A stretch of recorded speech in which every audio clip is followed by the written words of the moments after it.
watch your Super Bowl dreams till they all come true.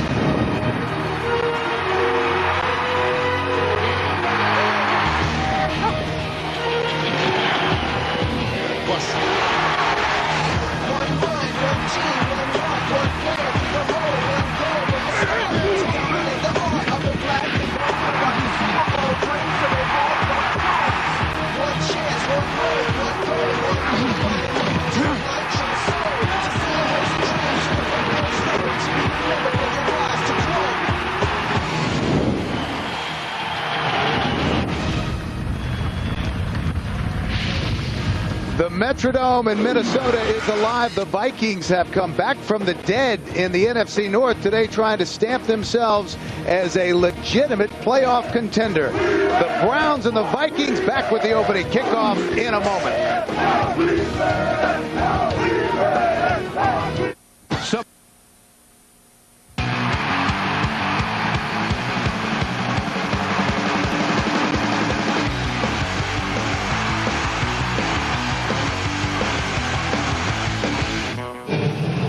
We're back at the Metrodome. The Browns and the Vikings, a big game for both teams with 6 weeks left in the season. Romeo Crennel, 5 Super Bowl rings, 3 with the Patriots, 2 with the Giants, trying to bring that same winning attitude to the Cleveland Browns. And on the other side of the field, Mike Tice, adversity on and off the field, but suddenly the Vikings are back in the playoff hunt, trying to win their 4th straight. Minnesota won the toss. They'll receive. Phil Dawson getting ready to kick it off. The veteran from the University of Texas, and Corn Robinson is back deep, ranked 2nd in the NFL in kickoff returns with a 26-yard average, and he's returned one for a touchdown. That came 3 weeks ago, 86 yards against the Giants, and we're underway in Minnesota. Robinson from the 10. And a nice return out across the 30 to the 33-yard line. Well, Brad Johnson, 37 years old, trying to win his 4th straight as the starter since Dante Culpepper went down. We talked to Brad about the Minnesota offense. To beat the Cleveland Browns today, we got to be successful, especially on first down in our running game. Kind of get the second medium, 3rd and short, get our play-action passing game going. And Cleveland has a tough defense. Once we get down the red zone, got to be very patient with the ball. They rush 3, drop 8, and got to be very diligent and take our shots when they're there, but be patient at the same time. Should be a great ball game. They start from their own 33. Quick hitch out to Robinson, and he's tackled immediately. Earned the start this week. Vikings very happy with the way he's starting to turn things around. Meanwhile, let's take a look at the Browns defensively. Here's the former Viking, free safety Brian Russell. Defensively, we're just going to try to stay focused and not allow the fans to get involved. I know how loud they can be, so if we can stop the shots and not allow them to make big plays, I think we're going to give ourselves a chance, and hopefully I come back to Minnesota and get a win out of it. Brian Russell has a lot of respect for this Minnesota organization, and that is caught. Did he hang on? Travis Taylor. And that will be good for a Minnesota first down. Brian Russell ran over to tap him down. Yeah, it's a great catch by Travis Taylor, going over the middle, reaching up, grabbing that football. But let's watch one thing. Brad Johnson that time getting some good time in the pocket, being able to step up in the pocket and delivering a pass. Nice catch by Travis Taylor. Leads the wide receivers in catches. That's 33 on the year. Browns showing blitz and a whistle before the snap. False start. Offense, number 72. 5-yard penalty. Remains first down. Tony Correnti, our referee today. That was Marcus Johnson, the rookie out of Mississippi, the 2nd-round draft pick. Athletic. Mike Tice excited about what Johnson brings to the offensive line. As we talk about here, time sacked 45 times on the year, and of course offensive penalties. First down has put him in too many long situations. From the 40, Weldy Moore finds a little bit of a crease, gets it out to the 42-yard line. Sean Thompson, the right outside linebacker, made the tackle. Yeah, this defense, 34 defense, is designed for the linebackers to make plays. doing a much better job. You're watching them on film, Cleveland. Good job of flowing to the ball, but staying within your responsibility. A lot of times at 34, you think you have to cover more ground. You get out of position, it opens up a running play. That time, Sean Thompson filled the backside well. 3 wide receivers. Corn Robinson, Marcus Robinson, and Travis Taylor. Johnson straight back to Robinson. Hit immediately at the 45-yard line. Lee Bodden, the right corner, made the stop. This is the first time that the Vikings have faced a 3-4 defense this season, and they had a short week in which to try and get ready. Yeah, and this is one thing this quarterback, Brad Johnson, does so well, as I talked about in the stand-up, managing the game. He's not going to have a lot of turnovers, doesn't have the ball at the deep throw. He's going to hit his check down. That time he found Corn Robinson. Just past the 45-yard line, 3rd and 9, opening possession for the Vikings. Corner blitz coming. Johnson on the move. Lets it go. It's caught. Taylor. Another spectacular grab. And that time, too, Mewelde Moore, number 30, the tailback, picks up the corner blitz. Take a look on the outside, number 30. Watch him step up, pick up the corner blitz. Now Brad Johnson.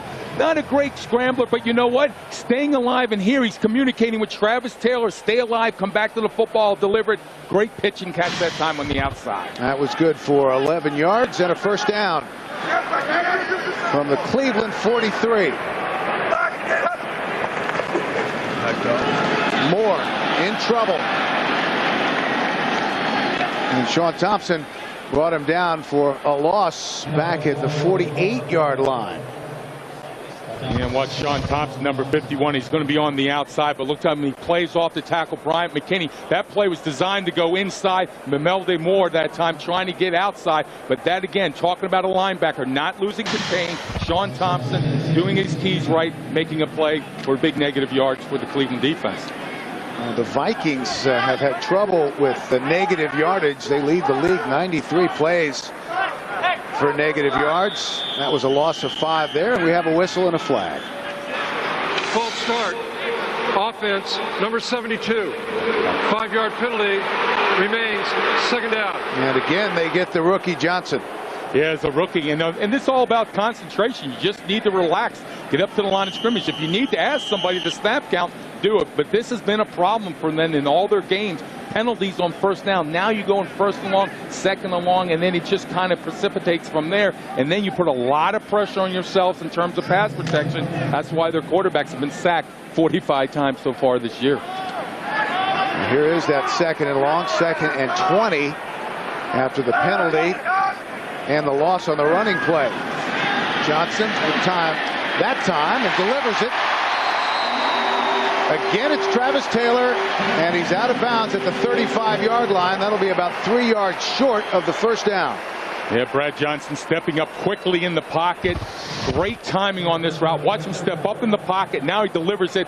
Throwing the ball again to Travis Taylor on the outside. He seems to be his receiver today. But you can see the timing. The ball is thrown before Travis Taylor makes the break. Then a little toe touching on the sideline. Again, nice pitch and catch between 14 and 89. Already 3 receptions. So a more manageable 3rd down now. 3rd and 2. Moore still on his feet. And a nifty run down to the 27-yard line by Mewelde Moore. Yeah, very intelligent young man. We had a chance to speak with him yesterday, on Friday. But the one thing when I watched this guy on film, he's a very shifty runner. Good balance, excellent vision in the hole, knows when to make the cutback, and brings an attitude to that offense in terms of, hey, I want to run the football, and that's what he's been doing the last couple of weeks. He sprained both ankles in the Monday night game against the Packers. Still had a 100-yard night, 122 on 22 carries. And again, movement in the line, and it's going to be Marcus Johnson. Offense, number 72. 5-yard penalty. Remains 1st down. And another change in the offensive line. As I said, the soap opera continues. Lack of concentration, protection, attitude, put it all together. This has been a problem for them since summertime, and they haven't been able to overcome it. Settle down, says Mike Tice. Ninth play of the drive coming. 1st and 15. Mike Rosenthal, the veteran, has come in now, right tackle.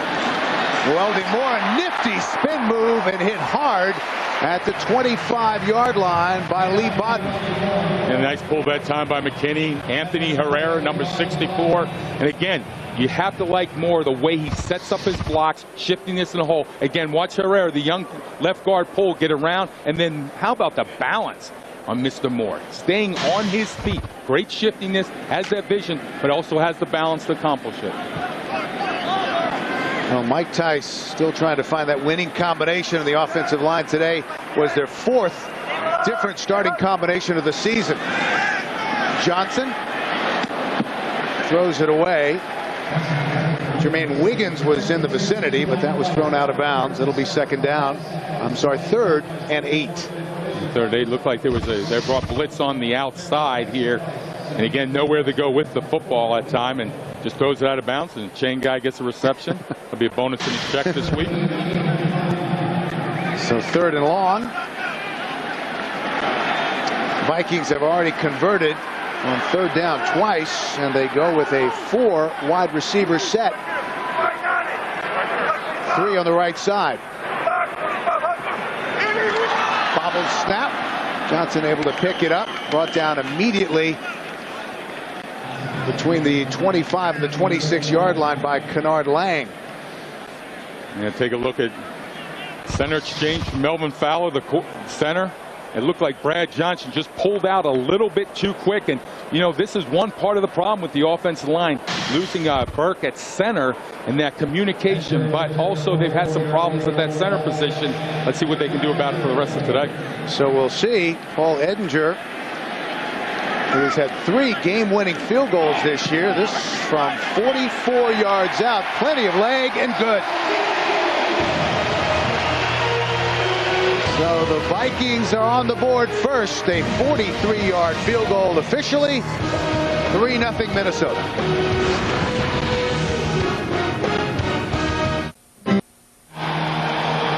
The Vikings chewed up 7 minutes on that opening drive. It took 12 plays. They were able to overcome the 3 penalties against the rookie Marcus Johnson. Edinger ready to kick it off. Joshua Cribbs is back deep for Cleveland, and he takes it at the 9.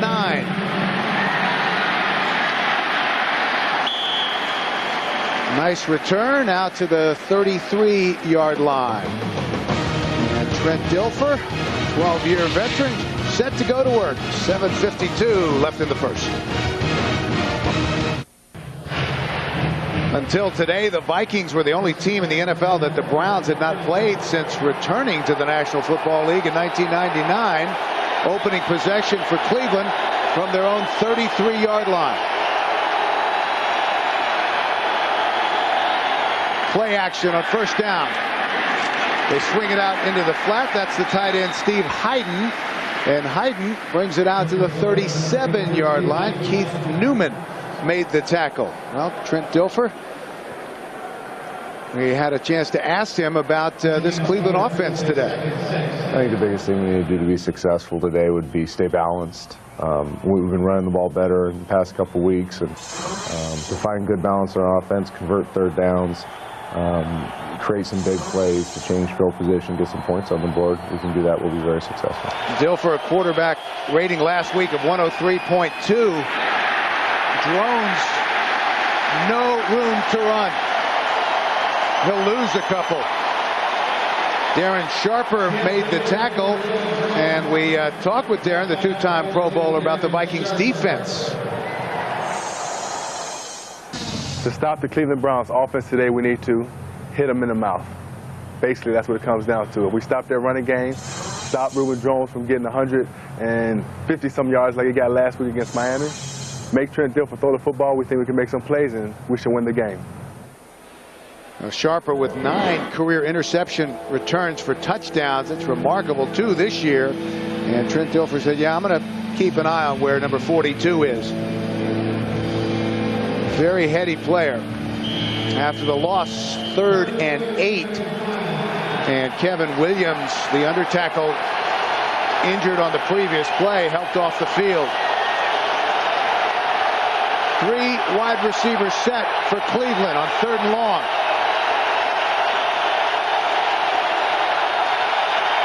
Dilfer checking off. The out route, and that was almost picked off. Intended for Braylon Edwards, and Devontae Edwards had great position. Yeah, he did. He almost came away with another big pick. You saw him on Monday night, the pick for the touchdown. Again, Trent Dilfer getting some time. Take a look, looking deep for that's Braylon Edwards, and that ball is actually underthrown a little bit. Devontae Edwards almost coming away with a big interception. Had the interception returned for a touchdown against the Packers on Monday night. Mewelde Moore, who leads the NFL in punt returns, fields it at the 30 and is brought down under a swarm of tacklers at the 33-yard line. A 35-yard punt, a 3-yard return.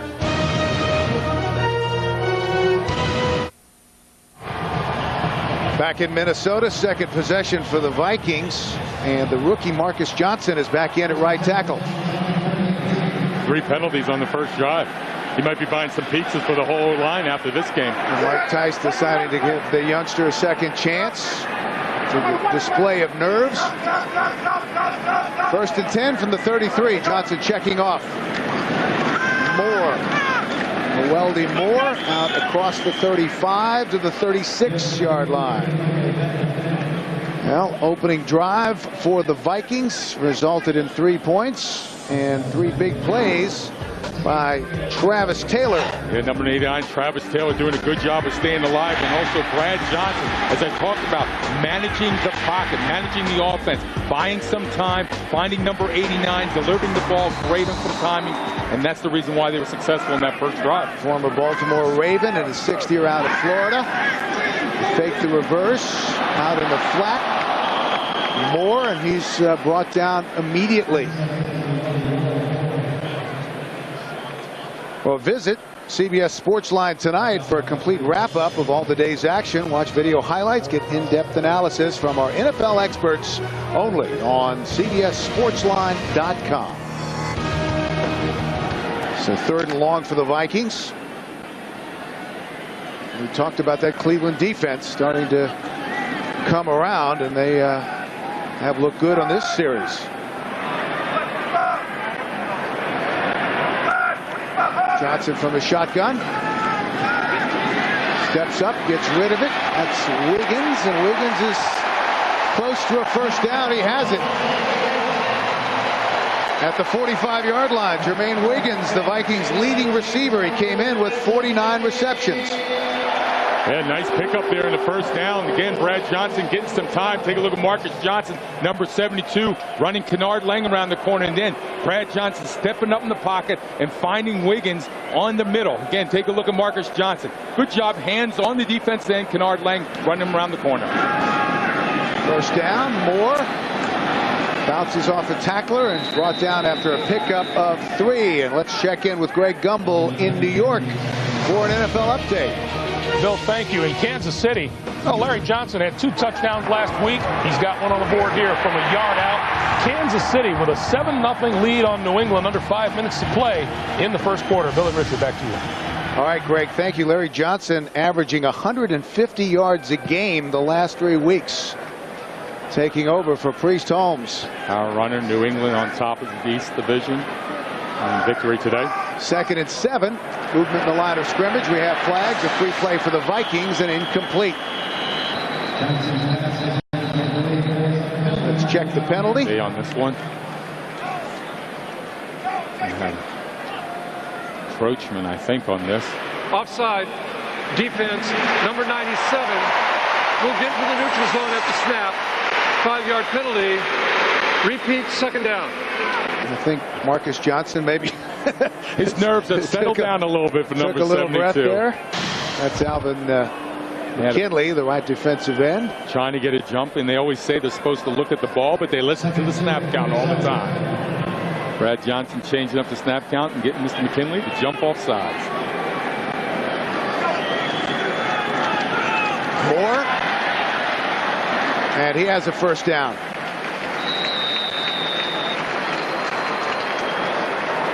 Weldy Moore, talented young running back. He got better as the game wore on Monday. At 68 of his 122 yards came in the final 13 minutes, helping Minnesota to 2 key field goals, including the game winner. Very intelligent young man, too. A double major, finance. Maybe I ought to check out my bank account a little bit, huh? At Tulane. Also an outstanding baseball player, was in the Padres organization. Michael Bennett has checked in now for the Vikings. Up top. Overthrew Corn Robinson, who was well covered on the play. Yeah, Corn Robinson on the fly, just taking off. But again, you're watching Brad Johnson having time to deliver the ball. I mean, you know, we've been talking about sacks. Also, too, you're talking about almost 68 late hits. I mean, hits on the quarterback after the throw. That's another thing that Minnesota's been suffering from up front with their offensive line. But so far today, Brad Johnson buying some time, being able to step up and make the throws. Well, the Browns have had the ball for only 1 series here in the first quarter, so it has been dominated by the Vikings. Bennett. And again, Cleveland shutting down the Minnesota running game.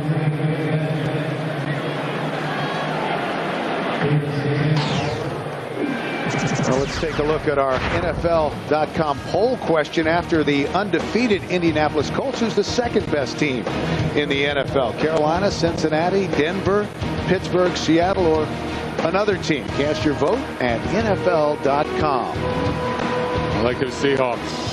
That rushing attack up front, where they have Sean Alexander. Loss of 3. That will bring up 3rd and 13 for Minnesota. Johnson. Deep out route. Overthrew Nate Burleson. And you see Brian Russell on the coverage staying deep, and he talked to us about it. Down when they get near the 50-yard line, Minnesota likes to take those shots deep. Coverage-wise, stay back. Don't let anybody get behind you. Burleson, sorry about that. Richard has been banged up seemingly all season, inactive last week. He just hasn't been able to overcome those injuries. It's been kind of a multiplier effect. Shoulder, ankle, knee, and it's really limited his production this year. Chris Kluwe, the rookie out of UCLA, stands back at his own 39-yard line. Dennis Northcutt deep for the Browns, and he's going to let this sail into the end zone. So a touchback, a 47-yard punt, 1:39 left in the first, 3-0 Vikings.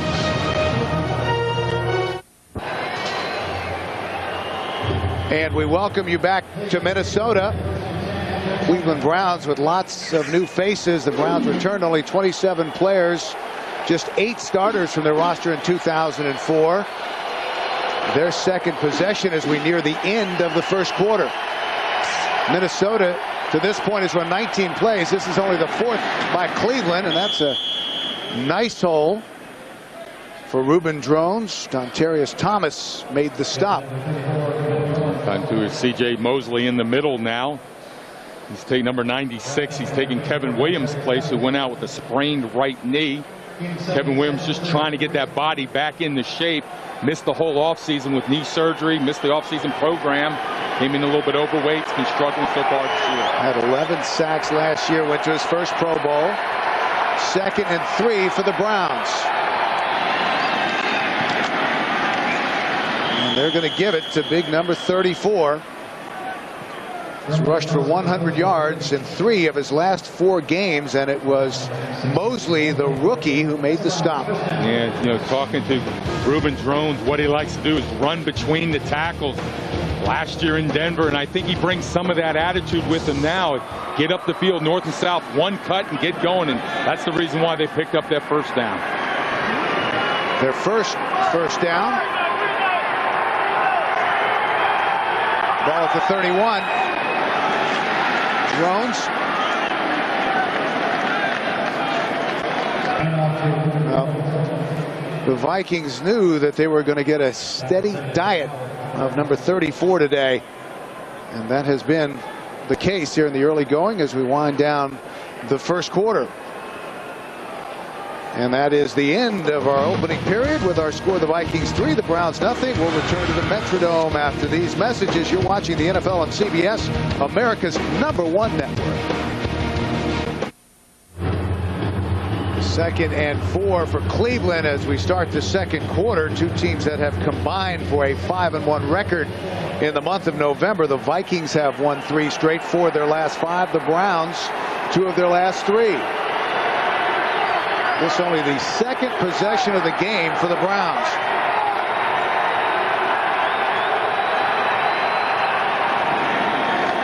Play action. Caught. And that's the tight end, Steve Hyden, who came in with 30 catches, the most of his 7 years in the National Football League, and that will get into Minnesota territory. Yeah, Reuben Jones, if he's not running the football, great pickup on the corner blitz, giving some time to Trent Dilfer, and there's Steve Hyden just going down the seam. And again, you see the 5-step drop, get the ball out of the quarterback's hand, nice pitch and catch. They spotted at the 47-yard line. That was a pickup of 16 yards. 1st and 10, Drones. And he is hammered at the 45-yard line. Big hit delivered by Pat Williams, the nose tackle.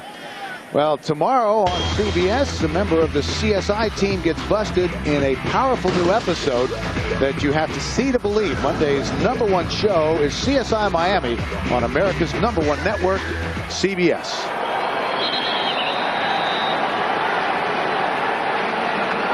Well, there's a timeout on the field. The Vikings take that timeout. 2nd and 7 when we return to Minnesota in a moment.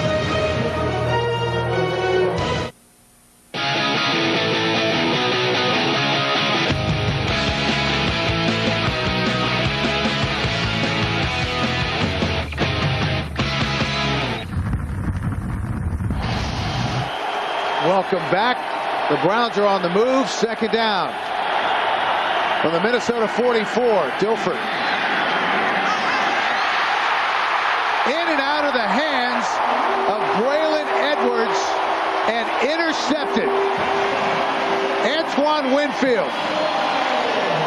Antoine Winfield on the pick. Was a good job by Braylon Edwards coming back to the football, getting some separation, but he can't hold on to the football. Take a look at it. Right in his hands. You've got to look it all the way in. This is one of the things the young man talked about, concentration on the field.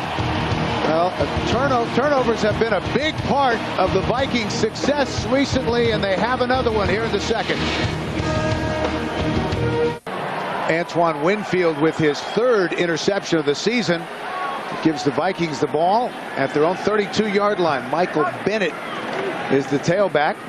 Fake the reverse to Robinson, and a loss of 4 on the play.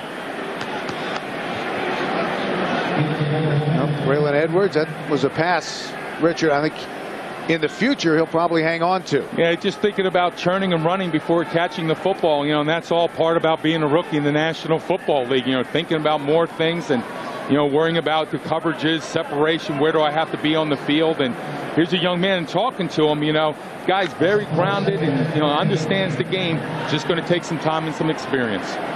Well, Mwelde Moore sat out the last series. The trainer was looking at his right hand. We get word that it's a sprained right wrist. His return is probable. Meanwhile, Johnson complete to Wiggins near the 40-yard line. Jermaine Wiggins, the tight end and H-back, a favorite target of Brad Johnson. Man, Brad Johnson again, guys, all day. Good time. You see, nice little play action fake to Bennett, buying some time. That's allows to get the deep route. And then Wiggins, again, what Cleveland does, they drop 7, they drop 8. They are not going to blitz. They're going to give you the underneath routes, but they come up and make the tackles afterwards. Today, patience will be the important thing for quarterback Brad Johnson. That was a pickup of 11. You don't think about Jermaine Wiggins, but he came in tied for the lead in the NFL for catches by tight ends. 3rd and short. Vikings will throw, batted down at the line of scrimmage. Orpheus Roy got a hand on it.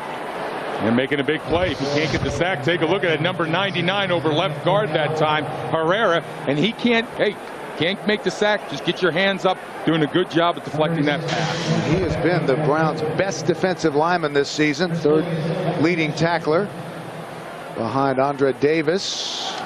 and Ben Taylor. And again, we'll see Chris Kluwe. Came in averaging 45.5 yards a punt, second in the NFC. A high short kick. Northcutt calls for the fair catch and makes it at the 24-yard line, but we have a flag down.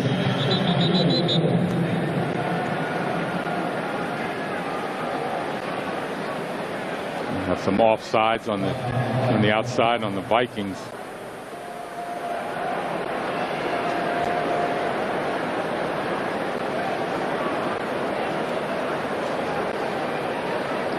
One of the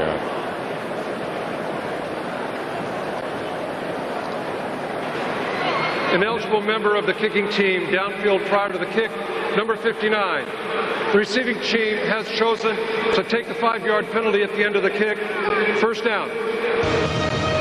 Well, the rookie Braylon Edwards will get another chance. The Browns have the football trailing 3-0. After the penalty, the Browns start at their own 29-yard line. Braylon Edwards coming off the best game of his rookie season after saying he didn't feel like the Browns were going to him enough. 6 passes for 90 yards. But as we said earlier, Cleveland is a running team, and they have done that successfully recently. Meanwhile, the Vikings, this winning streak started for them November 6th. They won here at the Metrodome, 27-14 against Detroit. 2 road wins after that. They've done it, Richard, a lot of different ways. Yeah, they have, and maybe their offense has been struggling, but, you know, talking to Coach Mike Tice, these guys are finding that there's other ways to win the game. Special teams, turnovers, defensively. That's what he likes to see out of his team. Second down and 7. Just over 11.5 minutes remaining in the half. Drones still on his feet. Well, he talked to us about giving that extra effort. He said his linemen and those blocking for him in general know that he just does not stop moving his feet. And they've learned to hold their blocks a little bit longer for number 34. Yeah, take a look at Reuben Jones in the middle. And again, Pat Williams, you know, that's one guy they did a good job. He stops the hole, but then Reuben Jones, leg drive, effort, intensity, that's what he brings to the Cleveland Browns. It's an infectious attitude, and it's spreading through their offense. They spot it near the 38-yard line. A 3-wide receiver set. A flag on the play. No gain.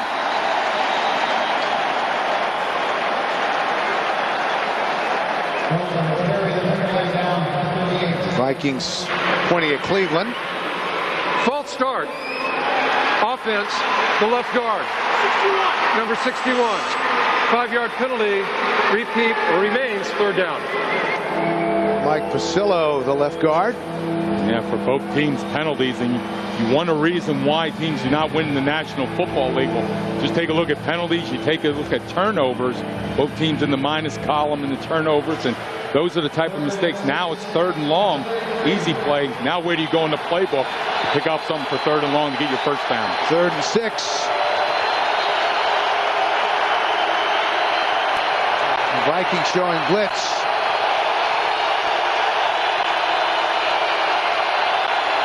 They come from the outside, out pattern. That is caught. It's Edwards hanging on to the football this time, and he's brought out of bounds at the 47-yard line. That will be a first down to pick up a 14.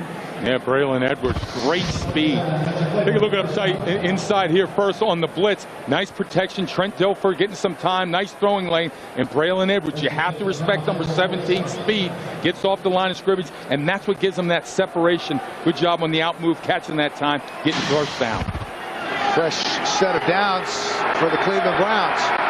Edwards in motion. Drones runs into the pile at the 49-yard line. Well, we mentioned that Drones has a chance today to do something special, and now he is at 896, and that is the most yards rushing by any running back for the Browns in 20 years. Forget a 1,000-yard rusher. The Browns have not even had a 900-yard rusher in that period. 8 carries today, 29 yards. Play action, Dilfer. has time, dumps it over the middle. That's caught.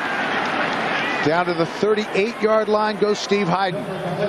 Steve Hyden just coming across in the middle, sitting down, between the stripes, making the catch. And again, you see Trent Dilfer up front, going through his progression. Nice little play fake, getting some time. And then, as I said, just settling down right on the stripes that time. Steve Hyden making the catch. And again, Cleveland moving the football, doing a good job of mixing up the run and the pass right now. 3 catches by a tight end, only 1 by a wide receiver. Dilfer checking off at the line of scrimmage. 1st and 10 from the 38. Vikings lead it 3-0 on the delay. Drones, no running room again. C.J. Mosley, the rookie 6th-round draft pick, was the first one to meet him. And coming from Missouri, C.J. Mosley, having a good year so far, has really impressed Coach Mike Tice. He's filling in for Kevin Williams right now. He's out with a sprained knee. And, of course, you've got to talk about number 94, Pat Williams. What a year he's been having. You turn on the film, and number 94 is just running all over the place, making tackles. Today, he's been a force up front. 2nd and 9. From the 37-yard line of the Vikings. Dilfer. Antonio Bryant couldn't hang on. That hit him in the shoulder pads. And that's got to be a little frustrating for a quarterback. Well, coming up on the Sprint Halftime Report, join Greg, Dan, Shannon, and Boomer for all the latest NFL scores and highlights from Week 12. That's all coming up on the Sprint Halftime Report. Busy day around the National Football League. 3rd and 9 for Cleveland. Just under 8 minutes left in the half. Again, the Browns go with a 3 wide receiver set. Dilfer able to get rid of it, incomplete. Threw it between Antonio Bryant and Reuben Drones. Yeah, it looked like he had his arm hit early. That's Lance Johnstone, number 51. Arm under, working against L.J. Shelton. Gets his hand on the football, but Trent Dilfer showing the strength, being able to pull away, but can't put enough mustard on the football. Again, left tackle, one of the biggest problems when you get those wide rushers, staying on the path, but also widening the pocket to allow your quarterback to step up. Well, how about this? Phil Dawson, his career long is 52. The longest field goal he's tried this year. This is going to be a fake. They're going to punt it. And that pays off. I was going to say the longest field goal attempt by Dawson all year was 44 yards. That would have been a remarkable field goal attempt. 3-0 Vikings. 7:43 left in the half. After the punt by Phil Dawson on the fake field goal, Vikings are backed up to their own 6-yard line, but Mwelde Moore has checked back in. 6 carries, 19 yards. 1st and 10 for the Vikings. Moore trying to find some running room, gets out close to the 8-yard line. Well, if you missed any of Thursday's episode of Survivor, log on to CBS.com and see the show. And Thursday, be sure to catch the action, the auction rather, that can completely change the game. Survivor is TV's #1 reality show right here on CBS, America's #1 network. Maybe they could have a Survivor up here in Minnesota, put you out in cold weather for a couple weeks. I think they could. 2nd and 9 after the pickup of 1. Play action out in the flat. That's Wiggins. And a nice run up the sidelines to the 30-yard line. Sean Thompson made the stop. And let's get an update on the Chargers and the Redskins. Let's go to Greg Gumbel in New York. All right, Bill, thank you. In Washington, San Diego shut out the entire first quarter. Finally break through on LaDainian Tomlinson's 1-yard run. It's a 7-3 Charger lead on the Redskins. Coming up on 10 minutes to play in the first half, guys.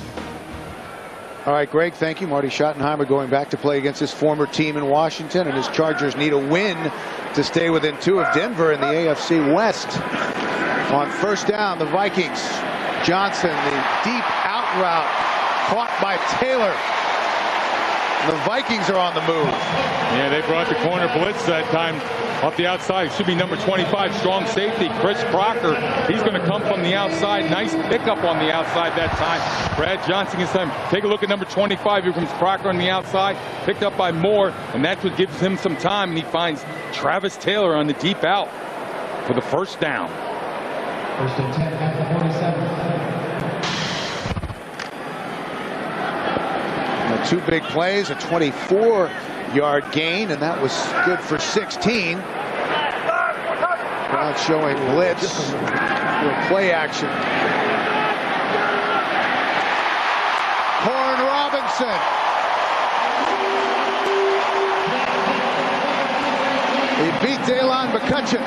A.J. Corn Robinson just working out the backside. And here, watch the play action fake. Watch the flow of the linebackers, folks. And Brad Johnson just getting some time going back across to Corn Robinson, who beats Dalen McCutcheon, number 33, in single coverage. And that's the speed that Corn Robinson gives you on the outside. You've got to be able to respect that. You're going to give him a cushion. That time, Corn Robinson come away with the catch. So first and 10 from the Cleveland 33-yard line. Who got a little behind Robinson. It's picked off. Chris Crocker.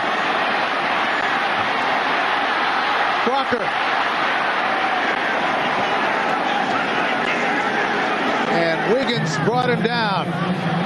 Yeah, on his slant pattern this time, you're exactly right. That ball that time thrown by Brad Johnson behind his receiver for the pick. So the Vikings turn it over. It'll be the Browns' ball when we come back to Minnesota. Both teams with an interception now, and in both cases the ball bounced off the intended receiver. Cleveland takes over, 5:31 left to go in the half. From the 38-yard line, Dilfer hits from behind, loses the football. The Vikings have it.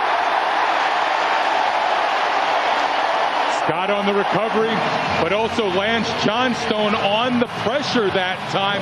Come around the corner, making Trent Dilfer step up in the pocket. Trent's got to get rid of that football. That clock's got to go off in the back of your head. Take a look at it. 51 Johnstone. Look how he's going to get the soft corner. Now he's going to get around. Trent Dilfer feels the pressure. He steps up in the pocket, and then C.J. Mosley, number 96 on the strip. Scott on the recovery. Darian Scott in his second year out of Ohio State. Third-round draft pick in 04, and they give it right back. Trent's been hit and under pressure most of the day. Again, that time, that was a great job by Lance Johnstone getting around the corner. And the left tackle that time saw L.J. Shelton made a cardinal mistake, turned his shoulders parallel to the sidelines. Now you've opened up the lane right for that defense end to the quarterback. He's got to step up a little too soon now, and that's what caused without C.J. Mosley come in on the sack, the strip, and then Darren Scott on the recovery. Cleveland has challenged the ruling on the field. Well, Cleveland has challenged the ruling on the field. So we've got a timeout. Tony Correnti will take another look, and so will we. See if his arm's in the forward motion or if he's beginning to tuck move. Stepping up. I think that might come back. His arm was starting a forward process. Take a look at it. He's stepping up in the pocket. I don't know. It's going to be questionable. Did he start the move? It looked like he had begun the forward movement with the football. Remember, the evidence has to be conclusive to overrule the call on the field. We'll be close, but again, it's just the motion. If he begins the motion, he just has to, you see the arm begin to move forward and everything. If he begins that motion, that's the key to whether this will be turned over. But did Mosley strip him before he did that? That's what I'm not sure is conclusive right now on the replay. After reviewing the play, the ruling on the field will stand. It was a fumble. Cleveland will be charged with the timeout. It was close, but no overrule. Very close that time, but again, the pressure up front, getting the strip in Minnesota again, creating turnovers, and that's why they've won the last couple of games, and it's kept them in there and it's been the difference maker. So after the exchange of turnovers, the Vikings will have it on the Cleveland 35-yard line. Yeah, for Cleveland, that's been the story for them in all their losses, has been the turnover situation. Start off good, and then big turnover here and there in their own end, and it's caused them to lose a couple of their big games. Well, the Browns offense has struggled on the road with just 3 offensive touchdowns in their last 4 road games. Johnson will throw on first down. The out route, that's caught and good for a first down. And again, it's Travis Taylor, covered by McCutcheon. Yeah. Covered by McCutcheon. Again, Travis Taylor selling the deep route. And up front, Brad Johnson getting some time. This time you find Travis Taylor on the comeback. And that was an excellent job by Travis Taylor, selling the deep route, getting McCutcheon to turn his hip. Couldn't get out of his break. Travis Taylor coming back to the football, staying alive. Been a big half for Travis Taylor.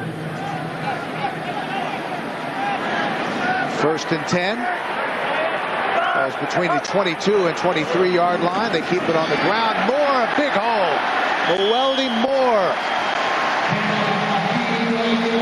Crocker, the strong safety, made the tackle. And once again, let's send you to New York for an NFL update. Here's Greg Gumbel.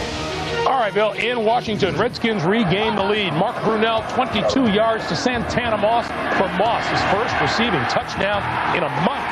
10-7. Redskins. 7 minutes to play in the first half, guys. Well, San Diego came in at 6-4. The Redskins at 5-5, trying to keep pace with the Giants and the Cowboys. Floats it, touchdown. Robinson, his 3rd touchdown catch of the year. Marcus Robinson on the fade. We saw them do this in practice all day Friday, just using his height advantage.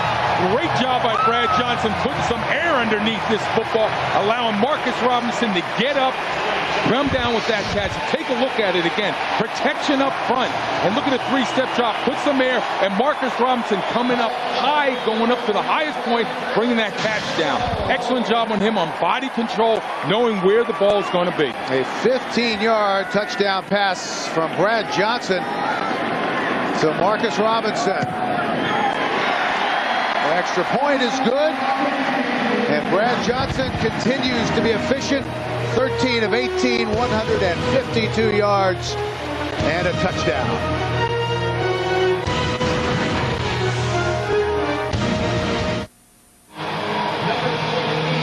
Marcus Robinson, in his 9th year out of South Carolina, has given the Minnesota Vikings a 10-0 lead with 4:22 left in the half.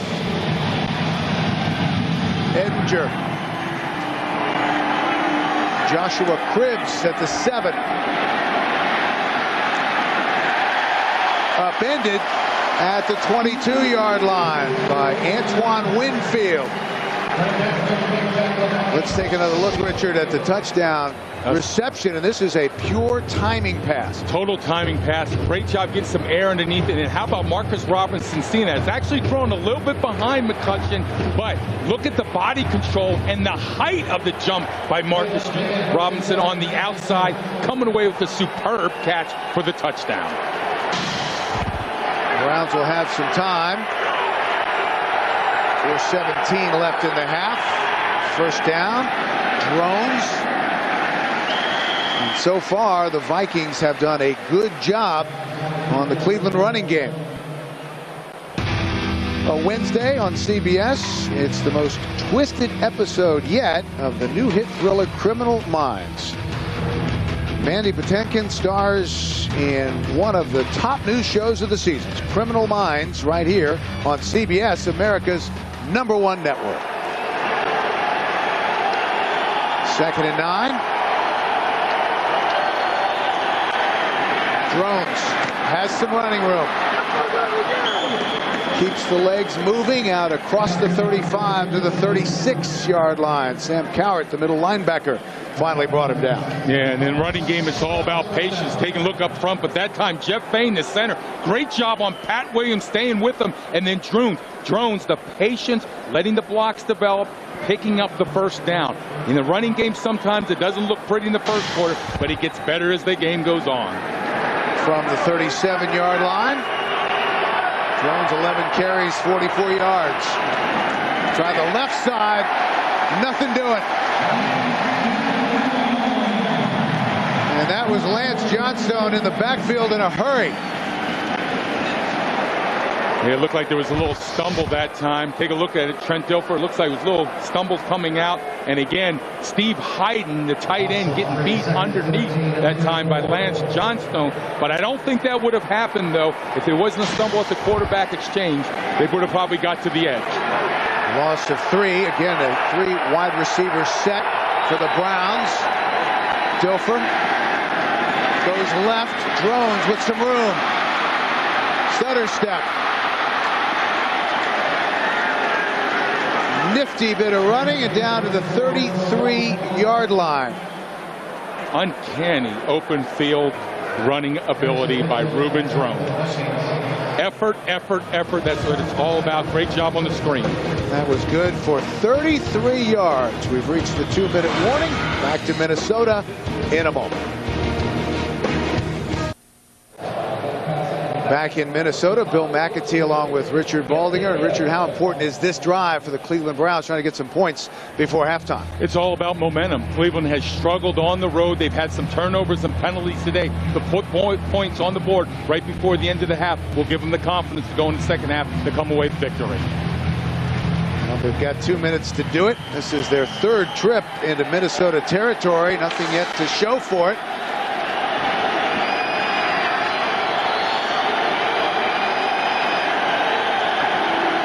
From the 33-yard line, Dilfer from the shotgun. Has time. Guns it to the sideline. That's caught by Antonio Bryant near the 20. Hurry up offense for Cleveland. Take a look at Bryant in the zone defense, settling down, now coming back, doing a good job of reading coverage, coming back to your quarterback, making the catch. In the red zone for Cleveland has been a struggle this year. Antonio Bryant, the Browns' leading receiver, averaging almost 15 yards a catch. They run the draw to Drones, and he can't get started. That'll lose a couple. Pat Williams, who's having a nice half, made the stop. Yep. Take a look at Pat Williams, number 94, 320-pound man. You're thinking, can he move? Well, he goes along the line of scrimmage like a cat. Doing a good job getting penetration that time, seeing that it's a draw play, knowing that Cleveland likes to go with draw plays on second down, and that time coming away with a big play. Well, one area where the Browns have struggled on offense has been in the red zone. They rank last in the NFL. They've also had trouble with third downs. They rank 26th in the NFL. And you talk about the red zone, it's a mini Super Bowl. The margin of error closes down. There's not as much room on the field, but now it becomes the competition, you against the man in front of you, distorting him, getting him out of the way, stay on your blocks longer, concentration down here in the red zone. Maurice Cawthon, the offensive coordinator, over from the Dallas Cowboys. 2nd and 11. Dilfer, Drones, and he drives forward close to the 10-yard line. Antoine Winfield made the stop. And he set up that middle screen nice, and then Mike Pucillo and also Casey Coleman, both the guards getting out front, getting downfield, and most important thing when you get out on the screen, throw your body. Don't try to stay up and be an athlete with these defensive backs. It's not going to happen. Get your body down, knock someone on the ground. Clock continues to run. 3rd and 1. Drones down to the 5. Terrius Thomas made the stop. The draw play that time, Ryan Tucker, the right tackle, number 72, good job turning out Darian Scott, and also Casey Coleman getting to the second level. And you see the way that Reuben Drones hits the hole, folks. It's like a freight train coming downhill. Not a lot of pitter-patter. One cut, get going north and south. Browns have 1 timeout remaining. 1st and goal. Drones is the motion man. Flag on the play. And they'll call no play.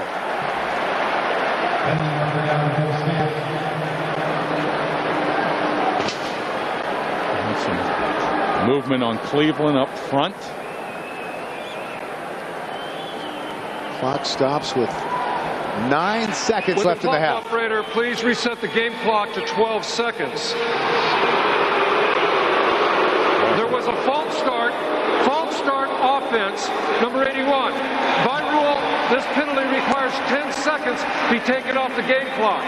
Would the game clock operator reset the game clock to 2 seconds?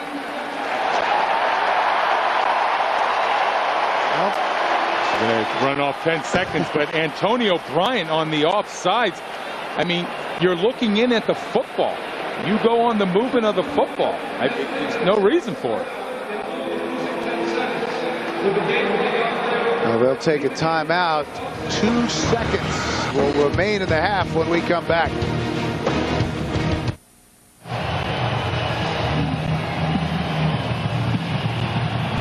Well, we get word that they will not reset the clock because they've used a timeout.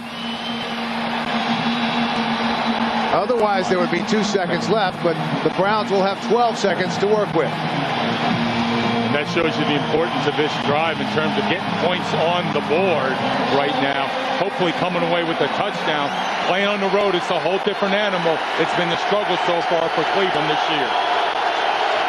Take a shot here and then kick the field goal. Sounds good to me. 2 tight end set. Hyden and Shea. Dilfer. Well, we have a bunch of flags and play is halted. We might. False start, offense, number 17. 5-yard penalty remains first down. So Bryant on the previous play. The game clock to 12 seconds, as no time would have run off due to the false start. 12 seconds, thank you. That time they get Braylon Edwards. On the movement, and again, you're just looking at the football. And you're looking in, and you don't go until the football goes. You can't hear the snap count. I don't know why they think they have to get so much quick. Just not concentrating in the red zone. So back to the 15-yard line. Dilfer to the corner. Tipped away. Edwards was the intended receiver.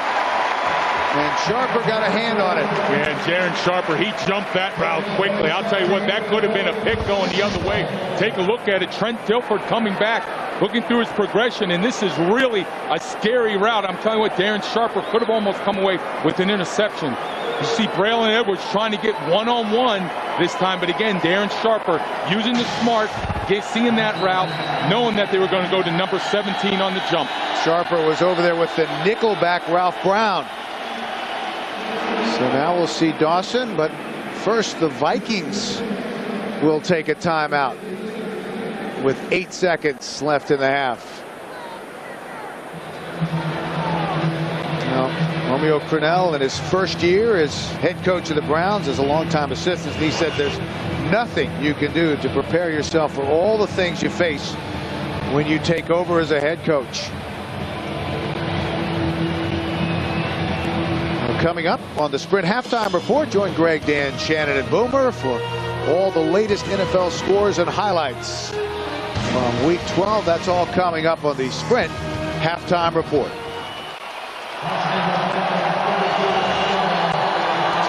So Dawson is set. This will be a 33-yard attempt. Plenty of leg, splits the uprights. And the Browns are on the scoreboard with 4 seconds left in the half. 10-3 Vikings. Back at the Metrodome, Mike Tice told us this week that this is the game where the Vikings are going to find out if they're a legitimate playoff contender and if they're for real after their 3-game winning streak. He called this the biggest game the Vikings have played so far this year. Bourne Robinson.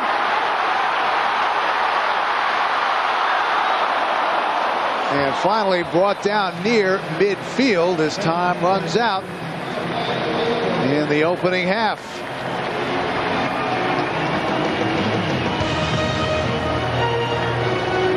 So 1 half is in the books. And the Vikings lead the Cleveland Browns by a score of 10-3.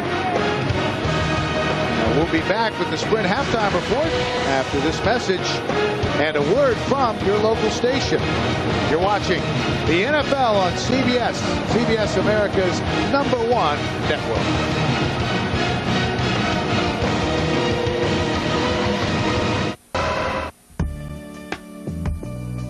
Where you at?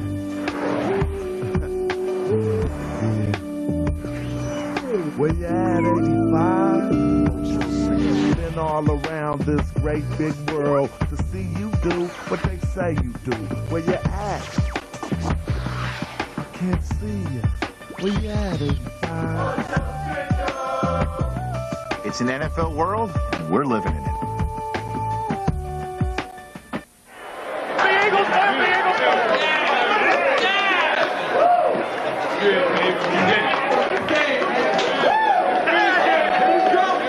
Hey, we got a new mascot?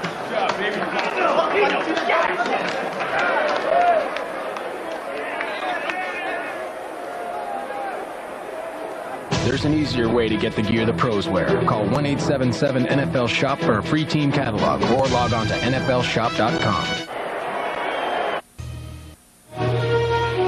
Halftime in Minnesota with the Vikings leading 10-3. Let's take a look at the first half scoring. It started with a field goal of 43 yards by Paul Edinger that gave the Vikings a 3-0 lead. And then a touchdown pass of 15 yards from Brad Johnson to Marcus Robinson. Minnesota was up 10-0. And then just before the half, Phil Dawson, a 32-yard field goal, got Cleveland on the board. So it's halftime with our score. The Vikings 10, the Browns 3. The NFL on CBS will continue after this word from your local station. You're watching the NFL on CBS.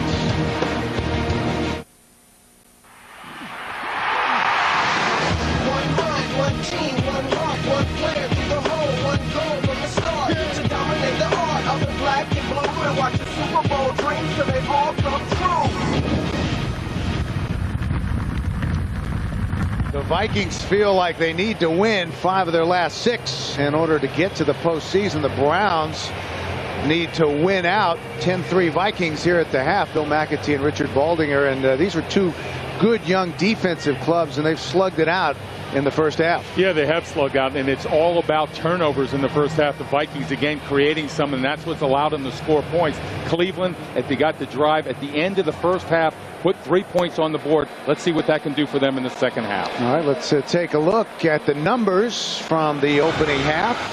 Yeah, you take a look at total yards, pretty much even, but again, it's been the turnovers for Cleveland, which has allowed Minnesota to score some points. A lot of penalties in the first half, some ridiculous offsides, especially for Cleveland down in the red zone, which was costly, but instead, they still got a field goal, came away with something at the end of the first half. Getting set to go here in the second half. Edinger will kick it off. Joshua Cribbs, the free agent rookie out of Kent State, is back deep. Came in averaging 24 yards a return. It's a short kick. Cribbs takes it at the 10. And out to the 32-33-yard line. Antoine Winfield made the tackle. Let's take a look now at our fantasy notebook from the first half. Yeah, look at Brad Johnson, 13 for 18, 152 yards, doing a pretty good job of managing that offense, buying some time. And then Reuben Jones, 14 rushes for 47 yards. Look for a heavy dose of him in the second half. He seemed to get going there in the second quarter. And again, you've seen Steve Hyden, 3 catches for 33 yards. And again, Wiggins and also Taylor on the outside for 70, having an impressive first half. And Travis Taylor emerging. And to start the second half, a lot of what we saw in that opening half, good run defense from the Vikings. And that run defense all starts with number 94, Pat Williams. Makes it so much easier for linebackers just to flow across to make the tackle, tie up 2 people, and he can also get great penetration. Very nimble for a very big man.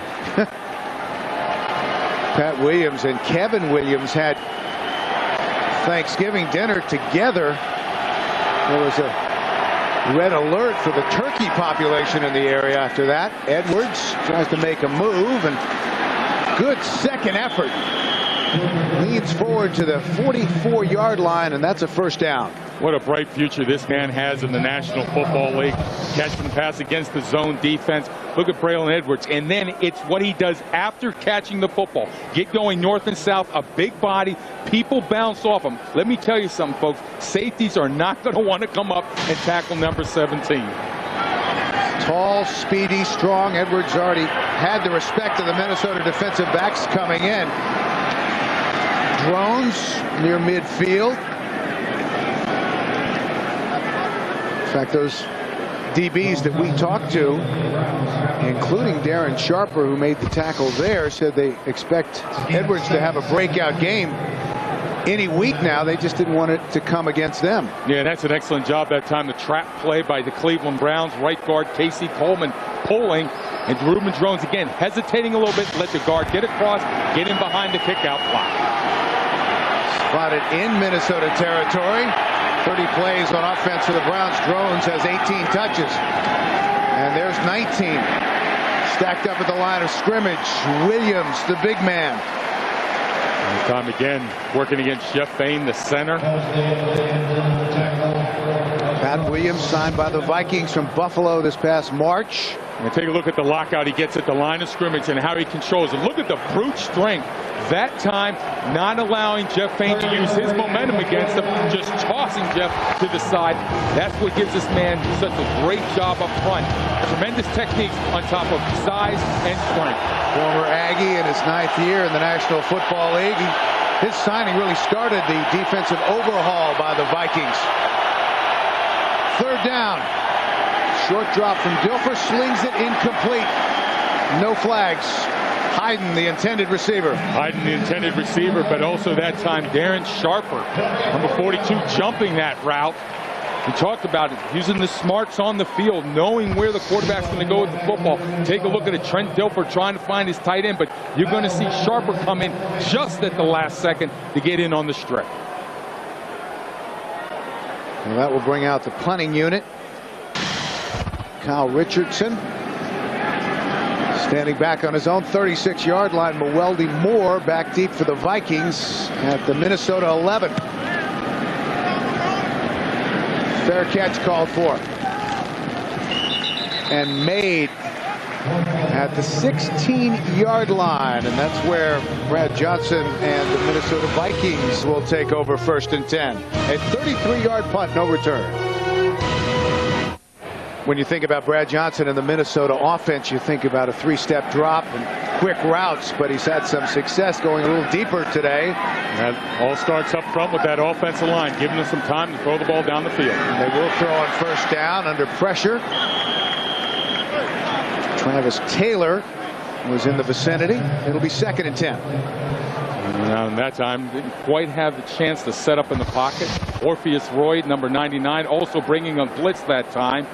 A good job of just bringing the pressure. Or again, that was number 97, Alvin McKinley, working inside, not allowing Brad Johnson any time to set his feet.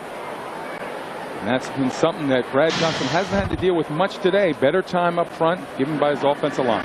3 wide receivers set for the Vikings. Johnson, 3-step drop to Moore. Mewelde Moore out to the 26-yard line. Sean Thompson, the linebacker, made the tackle. Well, log on to NFL.com from now until the end of the season and keep track of the latest divisional and conference races. See where your favorite teams rank and if they're in, out, or on the playoff bubble. It's all at NFL.com or NFL on AOL.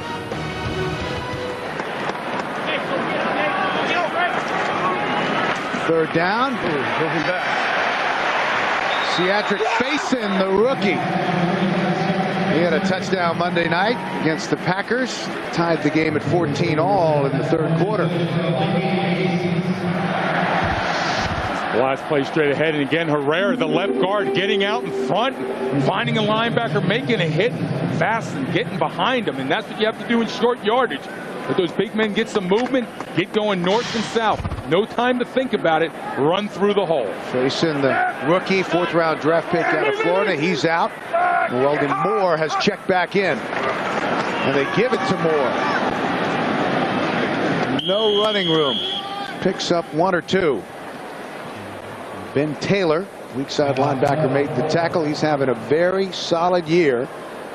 Weldy Moore told us when he watched the Browns on defense, it was Taylor and Andre Davis as the two guys who could make it a very long day. And the reason why you look at them, because between the both of them, they have over 200 tackles. So they're in on every play. Kind of hard not to see them on the game film. 2nd and 9. Coming on the blitz. And that was not pretty.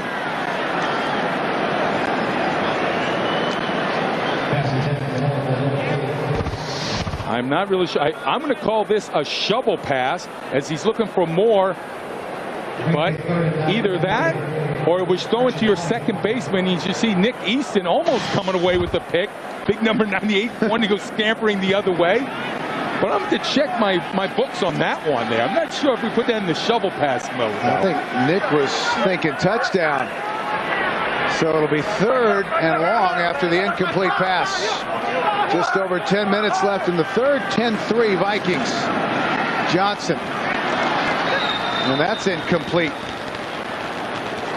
Tipped at the line of scrimmage by Orpheus Roy. Jermaine Wiggins, the H-back, was the intended receiver, and the Vikings will have to punt. We've been talking about Orpheus Roy all day.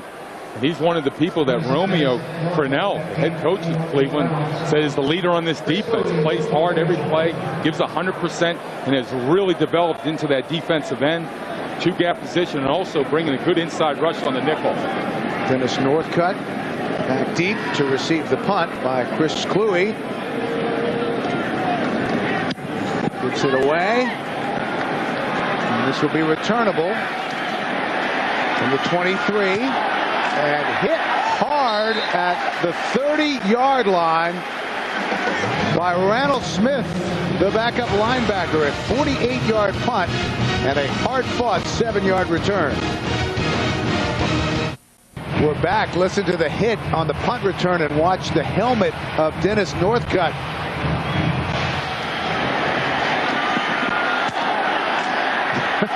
That's not a helmet. That's a teeth are rattling inside that helmet. Goodness gracious. Tremendous hit on special teams. So Cleveland will operate from their own 30-yard line, 1st and 10. Dilfer. Incomplete. Underthrown to Steve Hyden. And Dilfer is slow getting up. C.J. Mosley had the pressure. As Darian Scott on the outside, he's not going to have anything to do with the play-action fake. You think he's going to follow Reuben Jones, but he's not.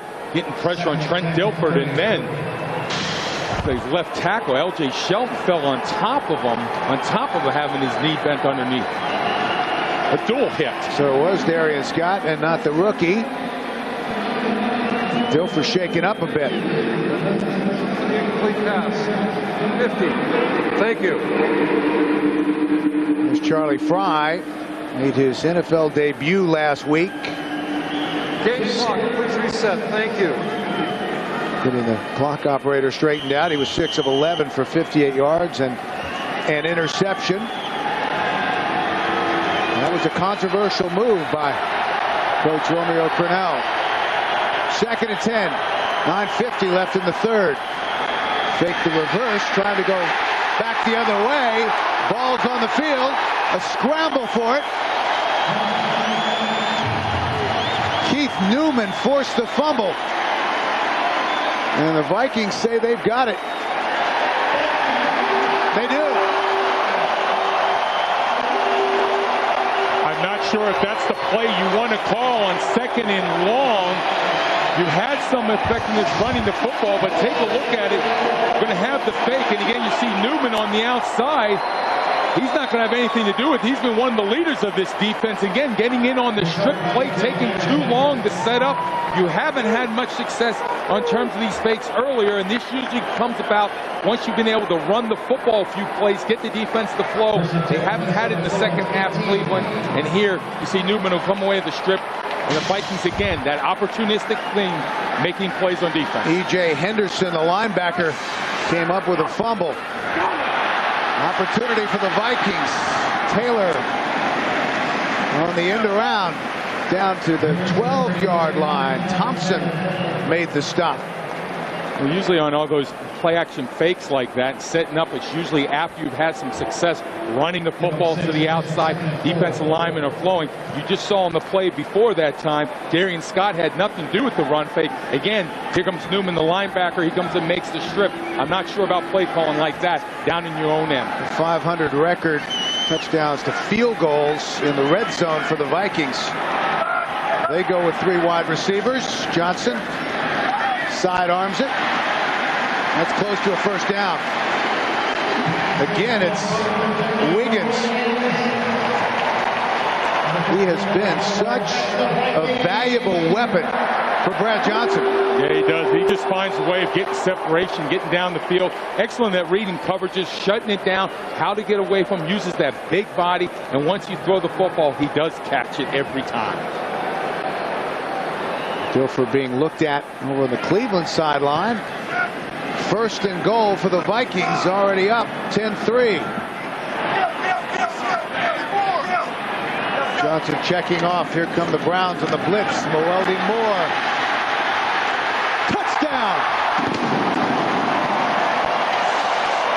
But there's a flag on the play, so let's check the penalty. Holding offense, number 72. And it's going to come back, penalty. And it is the rookie, First down. Marcus Johnson. I just want to know what Mike Tice is thinking right now. The young rookie, 72, Marcus Johnson. Take a look at it. The right tackle blocking down, and they've got his right hand. You see his right hand initially, then it came back inside, and that was the hold against Orpheus Roy. Sideline judge, the sideline judge will see that every time, going to throw the flag. So his dream of starting in the National Football League today has turned into a bit of a nightmare. 4 penalties on the rookie Marcus Johnson. So it'll be first and goal from the 17. The Vikings keep it on the ground. Ethan Kelly made the tackle on Moore. And young tackle that time stepped down. Actually had good position, Marcus Johnson. It's all about proper hand use, and you have to know that the line judges on the side are going to see those hands. They're going to throw it every time. As soon as they see a hand outside the framework, here comes the flag, especially down in the red zone. Second and goal. 4 wide receivers in for the Vikings. 3 to the left side. Johnson across the middle, touchdown. Again, it's Marcus Robinson.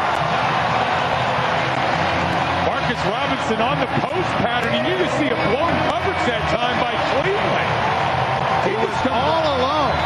Single coverage, and he just strides into the end zone. And there's Brad Johnson delivering it. Take a look at it.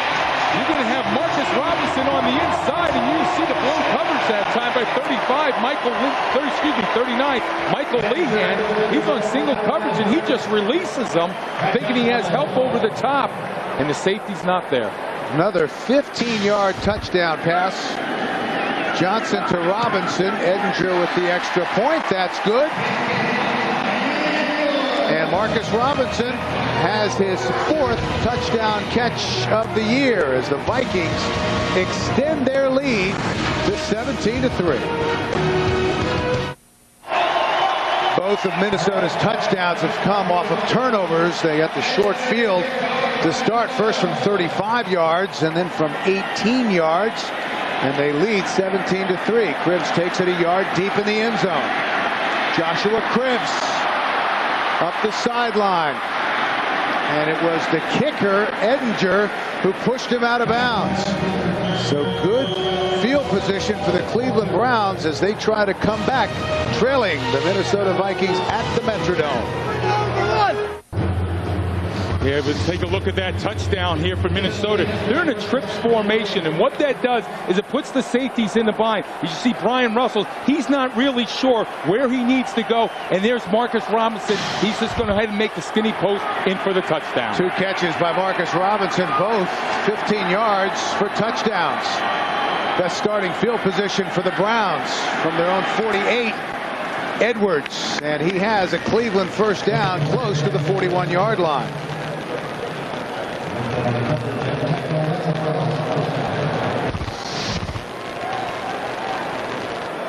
And Braylon Edwards just coming across the middle here. And again, you got to love his speed. And once he catches that ball in the open field, that's what they want to do. Get him in stride, number 17.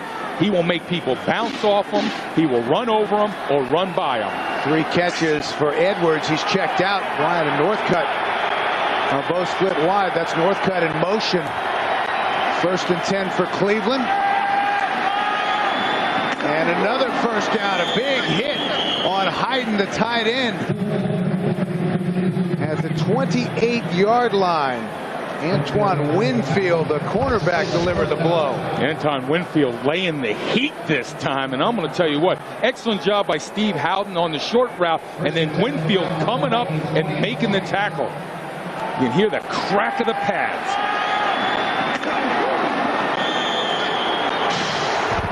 That was good for 14 yards. 4th reception by Hayden for 47 yards. Drones, a big hole. And he drives forward to the 15-yard line. Newman and Chavis, the strong safety, combined to make the tackle. Yeah, we call this a power OT. Look at Cozy Coleman, the right guard pulling. And then also you see Hayden coming in behind him. Great job on the kick out. And there's Drones. I talked about that hesitation, letting your blocks develop, cut back inside the second man. Big play. And that was good for 13 yards. And now the Browns are in the red zone where they've struggled. Under pressure, Dilfer. He's going to be sacked, swarmed under. Big Pat Williams led the charge. Scott and Mosley were there as well. Folks, you can't miss number 94, but this time it's a slide protection. Jeff Fain, the center, you've got to help your right guard Coleman a little more. Keep your right hand up. That time Pat Williams split the right guard in the center, getting penetration, and then you have number 96, C.J. Mosley, finishing it up. A loss of 7 yards. 2.5 sacks on the season now for Pat Williams. 2nd and 17. Dilfer gets rid of it. Drones fights his way inside the 20, down to the 18. Just when you think it's going to be a loss, Reuben Drones just finds a way to get positive yardage. Here you see the play action fake, and they're going to set up another middle screen. They love these screens and draws on 2nd and long. You're seeing Trent Dilfer having some trouble putting any weight on that right leg right now. And again, Reuben Jones getting some yards. Again, it was Pat Williams pressuring the quarterback. 3rd and 13. They have to get to the 5 for a first down. Play action. Dilfer has to tuck it under, sacked again. Lance Johnstone. 6.5 sacks on the season for Johnstone. Yeah, that's just a coverage sack that time. Brought the man in motion, nothing downfield. Trent Dilfer just waiting for the routes to develop. Take a look at it as you're going to see Hayden going downfield. He's looking at Smith, maybe the fullback, but you see the coverage. No chance in that time again. Number 72, Ryan Tucker, going against Lance Johnstone, and quarterback doesn't have a chance to throw the ball down the field after about 4 seconds. Usually bad things are going to happen. 4 sacks for the Vikings. So Phil Dawson on to try a 38-yard field goal. And it's good. So again, the Browns come away with 3. But they cut into the Vikings lead 17-6. Cleveland with 5 trips into Viking territory today, resulting in just 2 field goals. Kick. Corn Robinson thinks about it, takes a knee.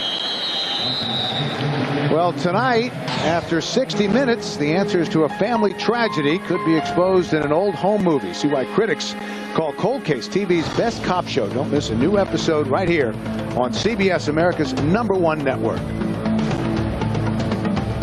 So the Vikings will start 1st and 10 from their own 20, and during the break. We're working on Trent Dilfer's right knee. He got rolled up pretty good in that play, and then plus his tackle fell on top of him. You look at sacks 4, 6 hurry, and hit most of the day. Long afternoon for Trent Dilfer. Johnson under pressure, and he's going to be sacked. Orpheus Roy.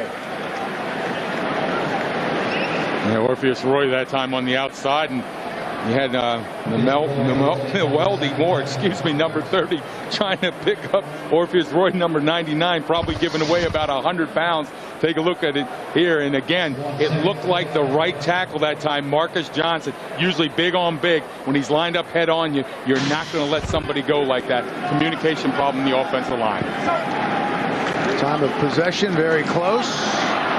Moore, caught by a shoelace, dives forward to the 24-yard line. Ray Mickens, the nickelback, brought him down. And the one thing that Coach Tice talked about with Moore is his vision, his ability to see all the way across the offensive line, where to make the cut, great shiftiness, but also a balance. When he makes these cuts, he's never falling forward, keeps going north and south, picking up yards. You got to like the future for this young man here at the running back position. Last week, the Browns held Miami to just 194 yards on offense, their best defensive performance in more than a year. Trying to answer the call once again. Third down. Johnson floats it out. Incomplete, Travis Taylor. And we have a flag down at the 41-yard line. McCutcheon had the coverage, the left corner. And it's going to look like, I'm not sure if he turned and looked at the football. It looked like good coverage. He was step for step that time with Travis Taylor. Fouls against both teams on the play. Illegal use of the hands, hands of the face, offense number 72. Pass interference, defense number 33. By rule, these penalties will offset, will replay third down. Well, that's Marcus Johnson, again, the rookie right tackle. And we'll take a look and see if we can pick up that penalty. McCutcheon got it on the other side for the Browns. Yeah, you see him on the outside. He's got his right hand underneath. That time, Kennard Lang knocked his helmet off. And again, here's the penalty on McCutcheon, step for step. Very questionable call. Not sure there was much contact on that. Did you see much contact, Bill? I didn't. With your X-ray vision, so I know you see those more things. Contact from Marcus Johnson. Hard to hide it when the helmet goes flying off. They'll replay the down, 3rd and 6. Just over 2 minutes left in the third. Oh, son. Johnson, Collard, tried to get rid of it, underthrew it. Now let's see, they'll sort this out. Kennard Lang had the quarterback pressure, and it looked like on the ricochet, the veteran Jim Kleinsasser was able to grab it on the pass intended for Nate Burleson. And when things are going right for you, you keep going. Incomplete as it hit the ground. 4th down. Well, there you go. There's the call. Take a look at it. You can see the pressure by Lang at first. Nice spin move against the rookie tackle Johnson that time. Gets pressure, and then see the ball definitely hit the ground. And then he got picked up, and Mr. Kleinsasser, take a look at it again. Ball's on the ground that time. And then it looks like 23. That's Ray Mickens when he's spinning around, kind of knocked the ball in the air. And Mr. Kleinsasser trying to do a Hollywood stunt, pick up a first down with it. No question about that. So it'll bring out the punter on 4th and 6. Kluwe. Northcutt waits at his own 27-yard line. Trying to get to the corner and driven out of bounds around the 30. Devontae Edwards made the stop. Well, it's been a very productive day for the Vikings on defense. 4 quarterback sacks. Yes, it has, and they've done a great job defending the pass. Darren Sharper doing his job. Also on the outside, you had Devontae Edwards up front, stripping the ball. Pat Williams, number 94, been banging people in the middle, running the game. All over Trent Dilfer as his body slowly begins to fall apart here out in the field. He's been hit, he's been hurried, he's been sacked. It's been a struggle for the offense for Cleveland. Browns from the 30. Dilfer gets rid of it. That may have been tipped. We have thought we had a penalty flag, but we don't. That's caught by Hayden out at the 38-yard line. And you're seeing the pressure up the middle. Trent Dilfer trying to step up, and that was Cowart, number 55, the middle linebacker. See the deflection again, top, and that was our boy number 94, Pat Williams, doing the job. But Steve Hayden staying alive, coming back to the football across the middle, picking up the reception. Pat Williams has been all over the field. But a completed pass, good for 8 yards, 2nd and 2. And that is going to be a Cleveland first down. Brisman Jackson, backup wide receiver. Well, tomorrow on CBS, it's all new, beginning with Ray Romano's return to Monday night as a special guest star on The King of Queens. It's followed by How I Met Your Mother, 2.5 Men and Out of Practice. Then don't miss Monday's #1 show, CSI Miami, plus The Late Show with David Letterman, immediately following your late local news. That's tomorrow on CBS, America's #1 network. 2 tight ends set for the Browns. Hayden and Shea. Dilfer. Browns have gotten away from their running game. Running for his life. And incomplete. He had Steve Hayden, the tight end, deep. And Hayden had a step on the strong safety, Corey Chavis.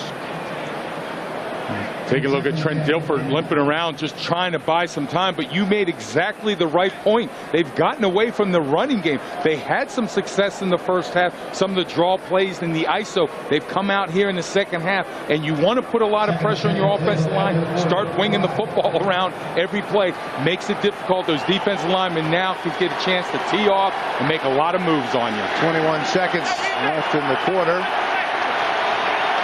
2nd and 10 for the Browns. Trailing 17-6. The screen. Drones. Extra effort.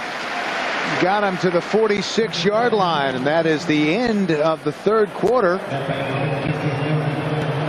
As time runs out, with our score, the Vikings 17, the Browns 6. We'll return to the Metrodome after this message and a word from your local station.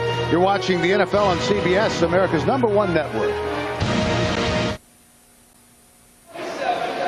3rd and 9 for Cleveland as we start the 4th quarter. Vikings trying to win their 4th in a row and 5 of their last 6. Total yards even. Time of possession close to even as well. Dilfer on 3rd down, guns it, and that's almost intercepted. Antonio Bryant was the intended receiver. Sharper had the coverage, and the Browns are 2 of 7 on 3rd down. And it's been a problem, and again, in nickel defense this time for the Vikings. You've seen the safeties dropping out deep, and there's nowhere to go deep. They're bracketing both receivers on the outside time. Antonio Bryant and Darren Sharper just staying at home, and his keen awareness on the field where the football is going to, he's always around it every time. That was in and out of Sharper's hands. He doesn't drop many of those. 5 interceptions this season coming in. The punt as Mewelde Moore waves it off. And it's down close to the 20-yard line. 14:44 remaining. 34-yard punt. It's 17-6 Vikings. Well, 9 weeks into the TV season, only one team remains undefeated. More people turn to CBS than any other network for the best dramas, the top comedies, the #1 news magazine, the #1 reality show, and the #1 series on television. This Thanksgiving weekend, we thank you for making CBS America's #1 network. Mewelde Moore on 1st down. He picks up 2.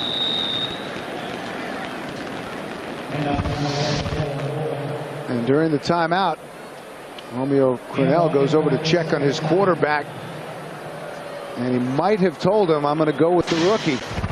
And you see him warming up on the sidelines now. Charlie Fry, another one of those quarterbacks in the Mid-American Conference. Byron Leftwich, Chad Pennington, Ben Roethlisberger. 2nd and 8. The rookie will try to bring the Browns back from behind. Moore He had to get to the 30 for a first down, about a yard short. And once again, let's check in with Greg Gumbel in New York for an NFL update. All right, Bill, in Washington, Redskins trying to get a little better hold on the San Diego Chargers. Rock Cartwright, 13 quick yards to the end zone. They've gone to the fourth quarter, 17-10. Redskins in the lead. Plenty of time to play in the fourth, guys. All right, thank you, Greg. Redskins in the same position as the Minnesota Vikings, coming in this week at 5-5. On the ground, 3rd and short. Facing the rookie, and he battles for a first down to the 31-yard line. And once again, it's time for an update on New England and Kansas City. Here's Greg Gumbel in New York. Greg? Thanks, Bill. In Kansas City, the Patriots in no mood to just surrender to the Chiefs. Patrick pass from a yard out. It is a 26-10 Kansas City lead. 14:51 to play in the fourth at Arrowhead. Bill and Richard, back to you. So that 26-3, that was a shocking score. They're the standings in the East. Chiefs trying to stay in contention in the West. Out to Corn Robinson, and Robinson has a nice gain to the 37-38-yard line. The free safety, Brian Russell, the former Viking, made the stop. Yeah, setting up that little boot pass that time to Travis Taylor on the outside. That was all set up by the running plays before that. Excellent job going to the left side. Again, take a look at the run fake. You've seen the linebackers flow, and here comes, again, number 18, Corn Robinson, on the outside on that boot pass, and trying to get the ball to him in the open field. Tremendous speed to make people miss. Get him in the open field. It's usually a big play. The Browns need to make a defensive stand here. Under 12.5 minutes left. 17-6 Vikings. Moore cuts it back inside. Drives forward to the 39-yard line. Matt Stewart and Ethan Kelly, the nose tackle, made the stop. Well, coming up on this Subway post-game show, join Greg, Dan, Shannon, and Boomer for all the latest NFL scores and highlights. That's all coming up on the Subway post-game show. And they spot it just shy of the 40-yard line. 3rd and 2. 3 wide receivers in the game for Minnesota. Moore, and he's going to be short. Ben Taylor wrapped him up. That was really good job that time by Albert McKinley, number 97. Actually, the defensive end did a good job on the right tackle, on the left tackle, Bryant McKinney that time, stretching the play out, and then Taylor coming underneath. And again, talking about that 34 defense, responsibilities, getting into the right gap, Taylor in on the play. So the Cleveland defense able to answer. Again, we'll see Chris Kluwe, the rookie out of UCLA. Northcutt is back deep for Cleveland. Kluwe standing at his own 26-yard line.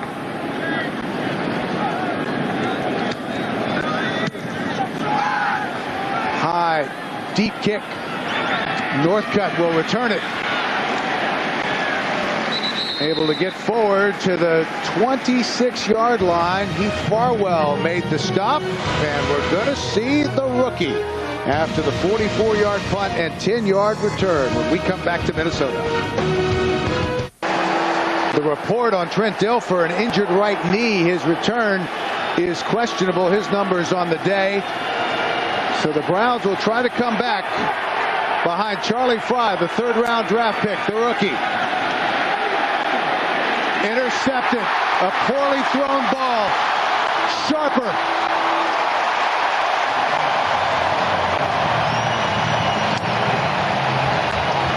Lance Johnstone on the pressure that time. They ran a TE stunt there, and he came right around, got penetration right up the middle. Take a look at it. Lance Johnstone at that defensive end. He's just going to come and he's going to run right over the left guard, Priscillo, and there's no way that Fry's going to be able to get that ball off, and they're Sharper for the interception. Again, take a look at Fry looking downfield, and he's going to get hammered just as he throws that ball. Can't follow through. Not enough mustard on it. Sharper on the interception. And the first person to greet him as he came off the field was Trent Dilfer, telling the rookie to keep your head up. Vikings have scored both of their touchdowns today off of turnovers. Johnson will throw on first down. Incomplete. Penalty flag down on the opposite side of the field. Wiggins was the intended receiver. Looks like a holding call on Cleveland. Holding, defense number 28. 5-yard penalty, automatic, first down. That's Lee Bodden, who stepped in nicely at right corner for the injured Gary Baxter. A couple of interceptions. Had a block field goal return for a touchdown against Pittsburgh. Just the opposite here. We thought for Minnesota, protection problems would be something to worry about in the game, but overall, Brad Johnson's been having time and finding his receivers. Right now, doing a good job of balancing the offense, the run and the pass. Johnson checking off. 1st and 10. Moore. Mwelde Moore down to the 20-yard line. Now let's take a look back after the interception. Charlie Frye comes off the field, and there's Trent Dilfer. It's okay. He's been through a few of those himself. He understands, and you know exactly. You got to forget about it. You got to go back on the field and perform. And that's one thing in the NFL. I have to have a short memory. Not a perfect situation for a rookie to come in the game. That's Moore, gets it to the 19-yard line. What's interesting about the situation with Dilfer and Frye is that the two really have developed a close bond since training camp. Dilfer has been like a mentor to Charlie. In fact, this week, all the talk about the budding quarterback controversy, Trent had Charlie over to his house for Thanksgiving dinner, and even as upset as he was with being pulled twice during the game last week, he still thought enough of Charlie to collect one of the game balls and give it to Frye so he could keep it as a souvenir of his first action in the National Football League. 3rd and short. Johnson. This is going to be a first down. Wiggins inside the 5. Bodden and Crocker made the stop and saved the touchdown. Yeah, and that was a boot pass. An excellent job on the run fake. And the reason why these boot passes have been working in the second half, watch the offensive line pull. They've done a great job. You see the flow of the linebackers. And there's Chris Crocker. He's coming across. And there comes Wiggins out the backside again. Excellent play action fake by Brad Johnson, taking away that football. And there's Wiggins again, doing a good job finding the open space, coming away with a big reception. Pickup of 17 yards. 1st and goal. Faison is in at running back. They throw the fade. Touchdown. Guess who? Marcus Robinson. I think number 87, Marcus Robinson, feels like he's played a basketball game. He's jumped so many times into the stands today. His 3rd touchdown reception of the game. What a great job on the fade. Excellent job that time by Brad Johnson on the throw. Again, watch him get some air underneath this. 3-step drop, throws that, and only him and Marcus Robinson, who've been working on it all week in practice, know the timing. Great job of leaping up and getting the ball at the highest point.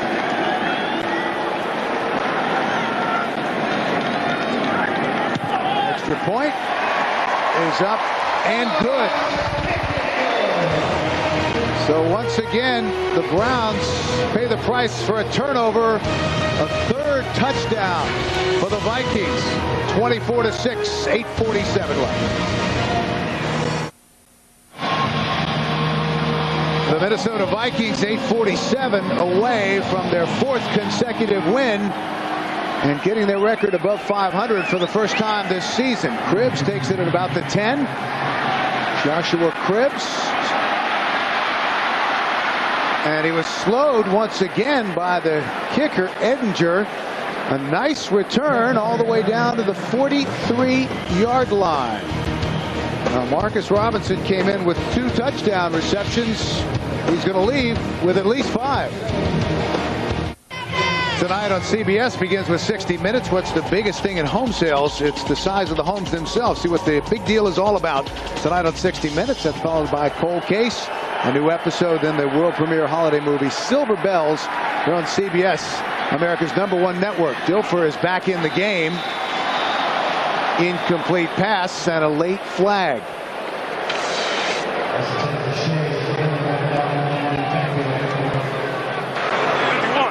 intentional foul, unnecessary roughness, roughing the quarterback, defense number 51. 15-yard penalty, automatic first down.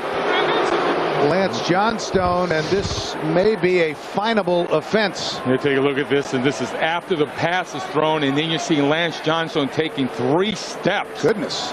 This will be reviewed by the National Football League, and the young man, number 51, will see a smaller paycheck this week, as that fine will be taken out instantaneously.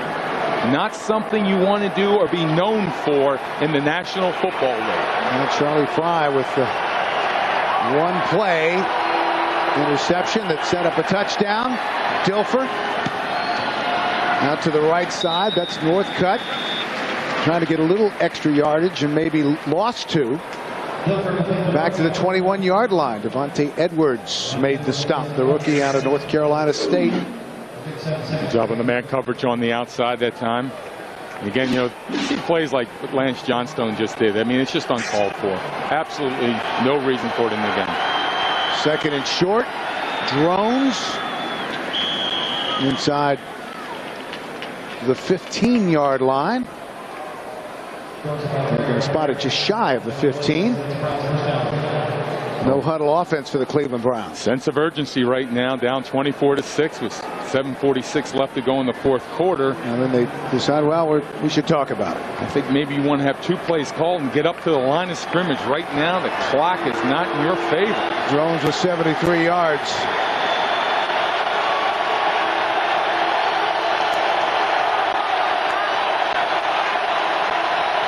Call it the 16. Dilfer steps up. That's caught by Bryant. He's dropped almost immediately.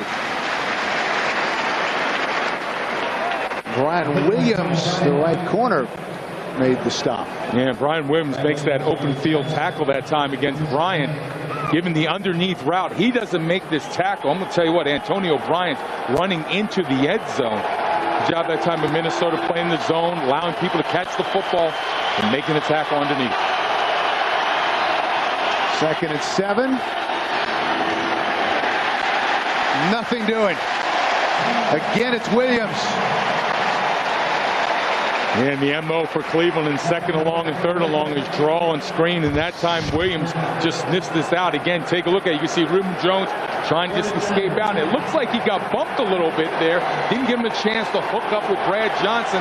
Took the timing of the play away. Brian Williams in on the play.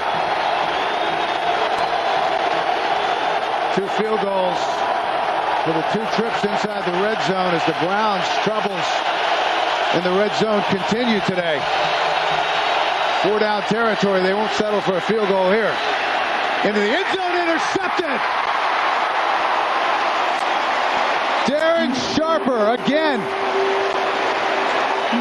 Darren Sharper on the interception in that throw that time, again by Trent Dilfer, just throwing into triple coverage on that play, trying to force the touchdown. Take a look at it, get some time in the pocket, and again, you see him following his receiver all the way, and there's Darren Sharper. He's just going to sit inside. He wasn't caring about Antonio Bryant. He saw the eyes of Trent Dilfer looking back to his left. He just settled down, make the pick. And Dan Sharper has been hot this year so far. What is this now? His 6th interception on the year.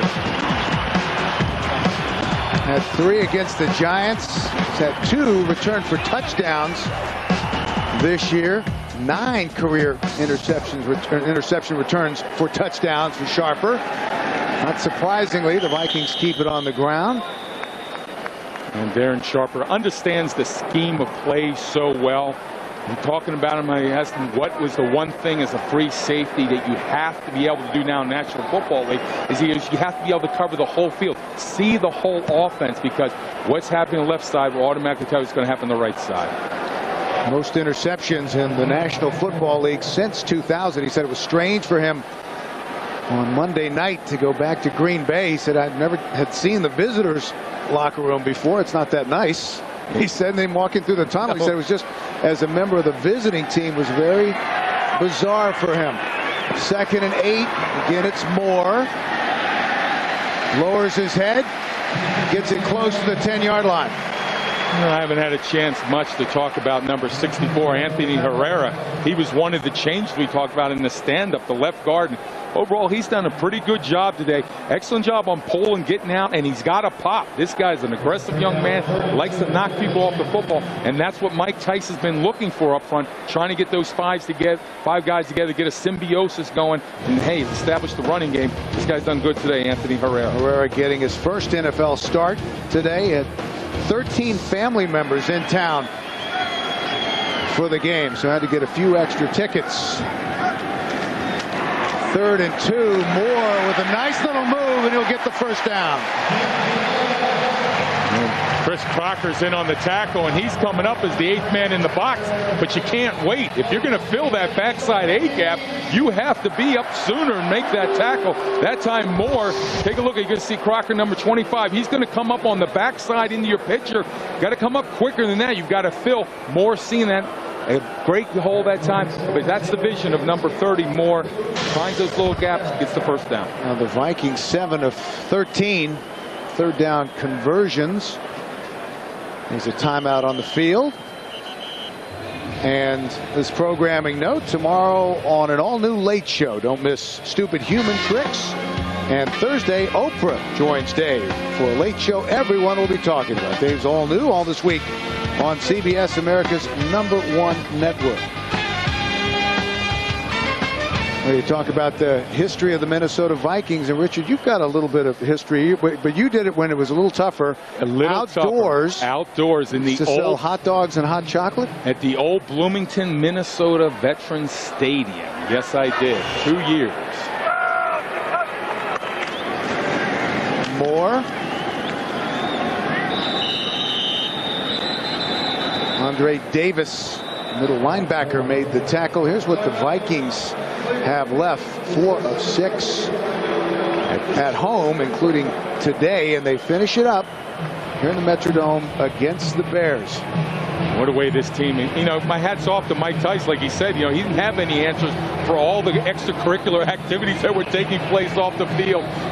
Dante Culpepper goes down. The trading of Randy Moss in the offseason. He said, hey, keep my nose to the grindstone, continue to work hard. This team has found a way to win games. It's always been the offense. If they didn't perform, they lost. But today, hey, it's about turnovers, giving their offense a chance, and then their offense taking advantage of it. Now, there's the playoff picture in the NFC still, of course, with a lot of time remaining. The Vikings have gone through, as you mentioned, Richard, the self-inflicted off-the-field issues. On the field, the low point came against Chicago. They lost to the Bears in mid-October, 28-3, dropping their record to what seemed like an insurmountable 1-4. But since that time, they've lost only once, and today on the verge of going to 6-5. Johnson is on the move. Slides down at the 9-yard line, and Orpheus Roy, Ethan Kelly in pursuit. Well, get credit for the sack.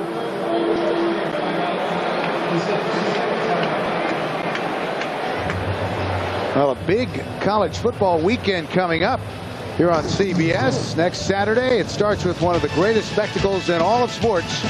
It's all guts, all grit, and all glory. It's the Army-Navy game here on CBS. And then later Saturday, big-time bowl dreams are at stake when DJ Shockley and the Georgia Bulldogs tangle with Jamarcus Russell and the Bayou Bengals of LSU in the SEC Championship presented by Dr. Pepper. That's all next Saturday here on CBS, America's #1 network. Yeah, that Army-Navy game, something special. My father, Jim Baldinger, caught a touchdown pass in the 1950 Army-Navy game from Zug Sastro, the quarterback. My dad wanted me to go to the Naval Academy, but I went off to Wake Forest University, but Pops was in that. Great time in Philadelphia for that game. 3rd and 15. This is Faison, the rookie.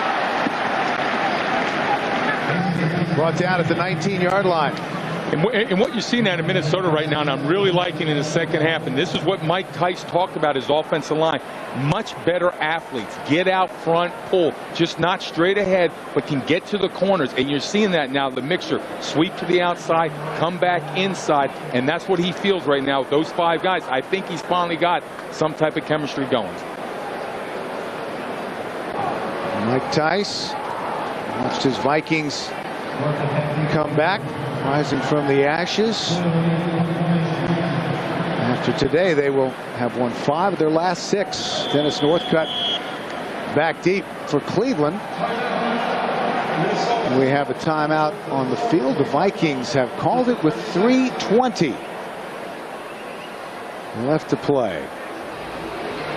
Well, Mike Tice suffered his own injury, a torn ligament in his left knee 2 weeks ago as he stood on the sidelines.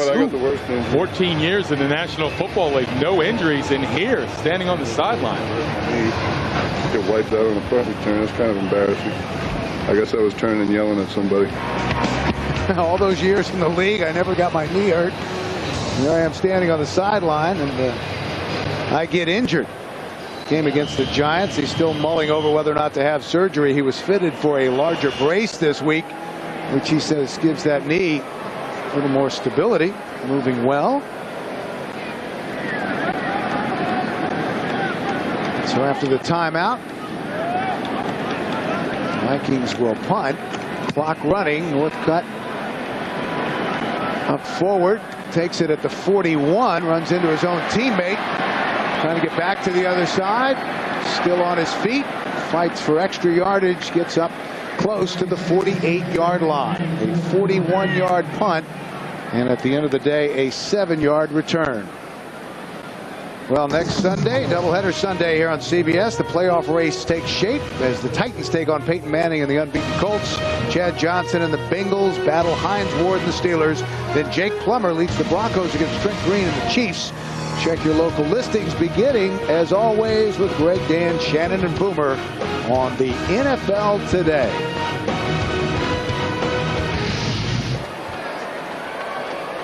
Cleveland not having any chance to run the football in the second half, and you can see when you take away that running game, it changes the whole dimension of this offense.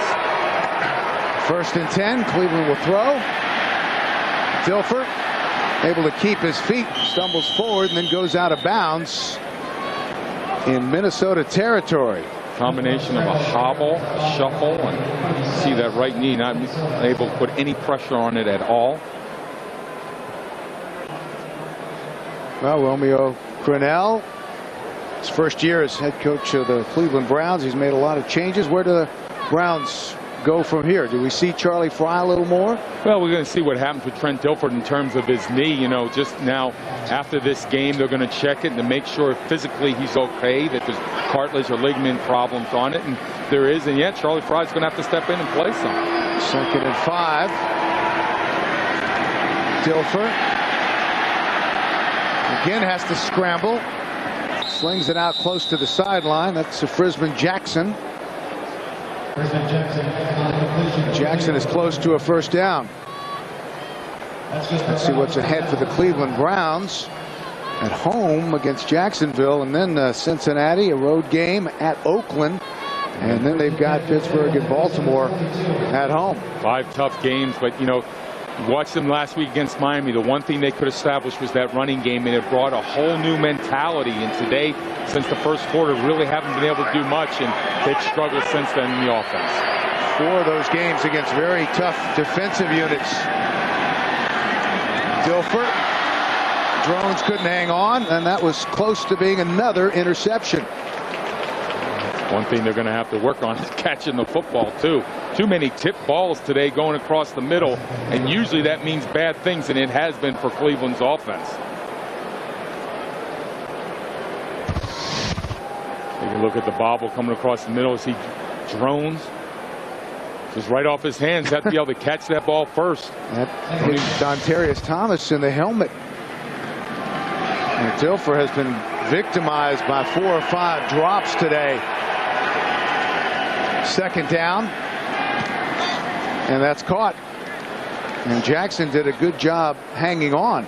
They took some shots, but you see in Minnesota's defense, and what they've done here in the second half is that zone, just play deep coverage. They're not going to let anybody get behind that safety, make the tackle after the catch. That was good for 13 yards inside the 30, down to the 29. Clock running, side of 2:20 remaining, and again, it's Jackson, and he goes out of bounds. Frisman Jackson. former quarterback at Western Illinois, who made the switch to wide receiver. In his 4th year. Good job underneath, but again, you can see the impact of no Reuben Drones running the football. And, you know, this is the disheartening thing for Cleveland. They thought carry over the momentum from Miami today on the road, but yet not being able to perform for 4 quarters. Numbers for Jackson this season. 2nd and 4. 2:17 left. Dilfer with time. Edwards. He's out of bounds close to the 15. Right now, in terms of Cleveland, what they need to work on, first of all, is you have to go back, and it's all about fundamentals. If we take a look at Braylon Edwards on the outside, it's all about fundamentals and concentration. Down in the red zone, right now, too many mistakes in the first half. Of course, they could have had the touchdown, but they had it settled for 3 points. And then in the second half here, not being able to establish that running game. Too many times on front, negative runs, pushing 2nd and 3rd and long, too much pressure on Trent Dilfer. Jones, 19 carries, 73 yards. Incomplete. That was thrown behind the fullback, Terrell Smith. And Antoine Winfield right now is not sure if he's in the old stadium or in the new stadium after this hit. Let's listen to the hit. Antoine has been flying around.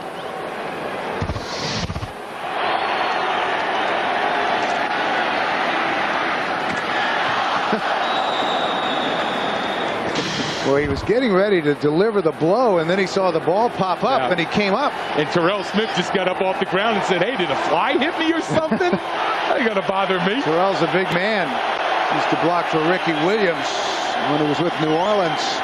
That time it's caught inside the 10, down to the 8. It's Frisman Jackson again, and that will take us to the 2-minute warning. Vikings on the verge of winning their 4th straight, 24-6 over Cleveland. We're back, coming up at the Subway postgame show. Join Greg, Dan, Shannon, and Boomer for all the latest NFL scores and highlights. That's all coming up on the Subway postgame show. Now the Vikings trying to finish the game for the first time without allowing a defensive touchdown this year. Dilfer slings it. We have a flag down on the play. It was intended for Edwards.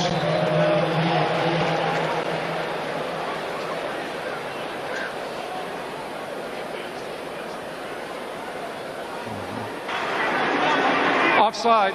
Defense number 51 was in the neutral zone at the snap.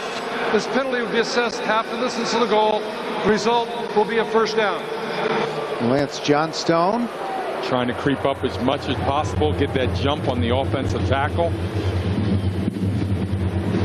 Pretty good afternoon, except for one play. You might hear a few choice words from Mike Tice about that.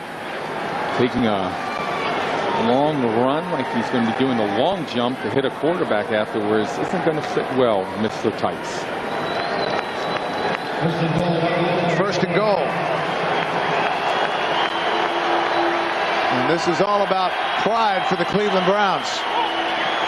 Dilfer has time and then runs out of it, scrambling and sacked. And the ball is ruled down by contact. Darian Scott. And Dilfer comes up holding that left wrist. It'll be 2nd and goal. And he looked like he had opened across the middle. I think it was his tight end, Steve Hyden, number 82. He didn't have a chance to deliver the football. As you see again, the sacks, the hurries, and the knockdown on today. Trent Dilfer's going to feel like he played linebacker in this game today. 5 turnovers and 5 sacks for this Minnesota defense today. Movement in the line. Dilfer. And Northcutt gets into the end zone. But we've got a penalty flag. I think you're going to have L.J. Shelton, the left tackle, on the jump. Offside, number 89 on the defense. This penalty is declined. The result of the play, touchdown. Correction on the number, it's number 99. Erasmus James, the rookie out of Wisconsin. So finally the Cleveland Browns able to get into the end zone. It is. You saw Erasmus James on the jump, and then nice throw that time by Dilford to Northcutt on the quick little slant. See him coming underneath. Just running the underneath route. You saw the clear out over the top, and he just came underneath, and Dilford waited for the route to develop and made the throw. Going for 2. Second touchdown reception of the year for Northcutt. Drones, and this is what the Vikings have done pretty much all afternoon. Pat Williams clogging the middle. They have had no answer for number 94. He said does a great job at 2-gapping, working both sides of center, or if he has to get in the gap to make penetration. Big man, very nimble on his feet, doesn't get knocked down. You would think somebody like him you could cut easily, doesn't go down to the ground, and all day long he's been in the backfield. And he had a few choice words from Mr. Drones this week, saying that really wasn't too worried about his running ability. We'll just go ahead and shut him down, and big number 94 has lived up to his words. He has indeed. Vikings lead 24-12. It has been a big day for that Minnesota defense and a big day for Marcus Robinson. 3 catches, 32 yards. Every one of those catches for a touchdown. And what he does is his ability to jump right off a dead run. I don't know if any quarterback has a chance against this guy. He just does a good job of running routes. But then Brad Johnson, excellent timing, as you can see. The height that Marcus Robinson can get on his jump just from a dead run is just incredible. And I'll tell you what, he's done a lot of jumping into the fans today, too. The Metrodome leap. And Robinson, really the forgotten receiver. I mean, you think about the receivers. You've got the tight end, Jermaine Wiggins, Nate Burleson, Travis Taylor, Warren Robinson. But Marcus Robinson has the big day. Flags on the onside kick.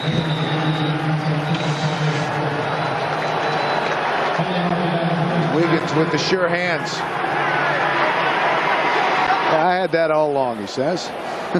But how about the masterful job today by Brad Johnson in terms of mixing up the run and the pass, buying time in the pocket, going to the 3-step drop, getting rid of the football. Old Wiley vet does it again on the field, going away with 4 victories. Offside, kicking team. 5-yard penalty will be assessed at the dead ball spot. First down. Offside against the Cleveland Browns. Johnson just steady and efficient as we take a look at the upcoming schedule for the first place Chicago Bears. Against Green Bay, have to travel to Pittsburgh, and I'll tell you what, this will be one game here that everybody's going to want to come see here on January 1st in Minnesota, in the Dome. That's not going to be easy for Chicago. I think for Minnesota, they might want to play in the old Met Stadium, get that cold weather going and everything. Brad Johnson told us this week, he said, I'm just not a highlight film kind of guy, but I think I can get the job done, and he's done that, including winning a Super Bowl today, 19 of 28, 207 yards, 3 touchdowns. He threw only his 2nd interception since he took over as the starter. Saw the updated standings with the Minnesota victory. And we talked about he's not a Rembrandt, but he did a Michelangelo out in the field today. A masterful job in them running this offense, limiting the turnovers, and that's the reason why they're coming out on top. Vikings will take a knee, and that will do it. 24-12. Minnesota Vikings move their record over 500 for the first time to 6-5. The Cleveland Browns fall to 4-7. That will do it for us. For Richard Baldinger, I'm Bill McAtee. Thanks for being with us. And now let's send you to Greg Gumbel in New York. All right, Bill, thank you. A perfect November for Brad Johnson and the Minnesota Vikings. Meanwhile, at FedEx Field in Washington, the Chargers and the Redskins are tied at 17. A minute 16 to play in the 4th quarter. We take you there live and join Kevin Harlan and Randy Cross. We welcome those of you watching the Vikings and the Browns with Randy Cross, Kevin Harlan. 1st and 20. 10 unanswered San Diego Charger points has tied the game from the 30-yard line. They need the 50. Breeze throws, almost picked off for a 2nd time by the rookie Rodgers out of Auburn.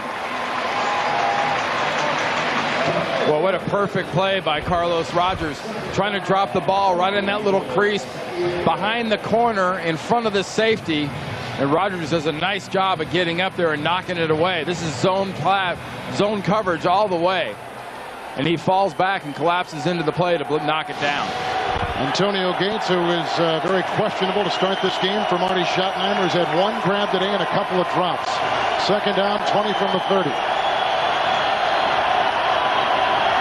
Drew Brees, and is tapped up, ricocheted, intercepted by Sean Springs. That is the second interception of Drew Brees today, and look where the Redskins have it at the 31-yard line with 1:05 to play. Sean Springs with his first interception of the season. The last two possessions, this Redskins defense stayed aggressive, A, in attacking Brees, and B, in getting their hands up. They've knocked him into the air numerous times, and finally they get it back. And the big play, as it was early in the game, made by Marcus Washington, the linebacker, knocking that ball up into the air. Single tight end for Mark Brunell. The handoff to Clinton Portis, who fumbled twice last week. And he works his way to the 25 before Drayton Florence and Bao Ju, the ex-Green Bay Packer, make the stop. Now you're looking at a 43-yard field goal from about where the ball's going to be right here. John Hall's long this season, 45. He's nailed a 38-yard field goal in addition to the touchdown pass by Brunell to Moss. 13-yard touchdown run by the backup running back Rock Cartwright. A timeout taken by San Diego. They burn their second. The Chargers today have scored on two LaDainian Tomlinson touchdown runs of 1 yard and of 32 yards in this contest. And remember the circumstances here with 55 seconds to go. They're hoping that Washington hurries up and kicks this field goal. They're trying to conserve time on the other side so they can get the ball back and get a shot for Nick Kading to get his field goal to tie this game back up. That's if John Hall makes his. A defensive back has been taken out by San Diego. Oh, this is all about trying to cause turnovers, Kevin. Second down and 4 from the 25. Portis again. And rolls his way to the 23. Flag is down at the 27. Tackle there. Holding, number 61, offense. 10-yard penalty, still second down. Second time that Casey Robach has been penalized this afternoon, the starting center, the ex-Raven. Working against Williams, Jamal Williams right here in the middle. Watch how it starts. It starts out fine. Now he goes low. He gets the ankle, doesn't completely tackle him, but remember, the referee, Walt Anderson, is standing back on an angle behind him, guaranteeing that doesn't happen. It was a good catch by Walt Anderson, bad timing by Casey Robach, and out of field goal range as of now for John Hall. It'd be about a 53-yarder right here. So now it is second down and 14. They need the 21. They're at the 35. Brees just threw an interception. There are two tight ends, and this is Portis, who is hit by Merriman and then driven back by Randall Godfrey. No gain on the play, and the clock is at 40 seconds. Timeout taken by the San Diego Chargers, burning their third and final. Timeout. The target line right there for Hall. And they're at the 35. So it's 7 yards past his target line. It's not like John Hall hasn't had this kind of range in the past, Kevin, to hit a 52, 53-yard field goal. Boy, what a season it's been for the Chargers, and their 4 losses, a total of 12 points in those losses. Week 1, the Chargers lost to the Cowboys when Aaron Glenn intercepted Drew Brees with 30 seconds left. Week 2, Denver's Jason Elam nailed a 41-yard field goal as time expired. Week 5, Pittsburgh's Jeff Reed kicked a 40-yard field goal to win it. And in Week 7, Philadelphia's Matt Weir returned a blocked field goal, 65 yards for a TD. Eagles won that 2017. And if this 4 losses by a total of 12 points. Yeah, and if this becomes a close loss, this, in my mind, eliminates them from the playoff chase, barring a complete collapse by Cincinnati, Pittsburgh, and Jacksonville. And we just saw Kansas City beat New England, so the Chiefs are 7-4. So just to stay with the Chiefs, San Diego's got to win. Of course, Denver won on Thanksgiving. After the timeout, the third and final by San Diego, 3rd and 14 at the 35. Crennel is being chased by Foley and throws it incomplete, and San Diego's defense does a terrific job again. Well, okay, 35 seconds left. You're talking about a 53-yard field goal. If you decide to go for this, you're going to give the Chargers back. They have no timeouts left, but you're going to give them the ball back on the 43-yard line. So here comes John Hall. Now remember, Hall had been battling a right quad strain, a thigh muscle strain. And so he missed the first part of the season. He kicked a 38-yarder here today. This is a 53-yarder, and for Hall, his career long is 55. Well, it's worth trying to blow that leg out if you're Hall. Go after it. The snap from Ethan Albright. The hold by Frost. Is it long enough? No, it is not. And the Sean Springs interception goes for naught. And the time on the clock, 30 seconds. We are tied, and look where San Diego will take over with 30 seconds and no timeouts remaining. But there is a chance. This field goal by John Hall never has a chance. It looked initially good, but it was wide right and it was short. And they're in this position. I hate to pin it on an fellow old lineman, but Casey Robach gets that holding penalty working against Jamal Williams. That's the 10 yards that Joe Gibbs and his football team really needed. So a happy Marty Schottenheimer in that San Diego sideline. Now watching the offense at the 43-yard line with the 1st and 10. Vincent Jackson is the 3rd receiver. No timeouts for the Chargers. Here comes Breeze. Hit by Daniels outside to LT, and Tomlinson hurdles the tackle of Harris out of bounds. 49-yard line, picks up 5 yards on the play, and the clock at 24 seconds. Jumps out of bounds. This leaves them about 22 yards short of that target line. 22, 23 yards short of Kading's. There are 6 in the secondary, including Prelo and Harris. 2nd down and 5. You can pretty much forget about stuff inside the numbers. With no timeouts and 24 seconds left, you've got to throw to the outside. 2nd down and 5 from the 48, and throwing into that dime defense. Here comes Breeze. Outside again to Tomlinson. Right in front of Harris. The catch at the 48. Gain of 4 on the play. Remember earlier today, we talked about what Nick Kading has done. He did make a 48-yarder to tie his season long, but first quarter he misses a 42-yarder left, and there was a theme because it was 46 yards, but it was still left earlier. So 6 remain in the Washington secondary. Jackson, Parker are the receivers, along with McCardell. Tomlinson in the backfield, 3rd and 1, 48 of Washington. No timeouts for Breeze. And that is to Gates, and it is caught. He grabbed it somehow. He got it down and quick. Spike it. Grabbed it at the 39, a pickup of 9. He does spike it, and the clock at 6 seconds. Gates, who's only caught 1 pass today and a couple drops until that huge grab right there, comes up with a 9-yard gain. So now it will be 2nd down and 10. And the ball's at the 39. And 6 seconds left. You've got 6 seconds left, Kevin. I think you've got time for one quick one to just try to get some yards. Make it a 53-yarder. Go for another 4 or 5 yards. Try to shorten this thing up as much as you can. 2nd down and 10. Hold on. They're halting it.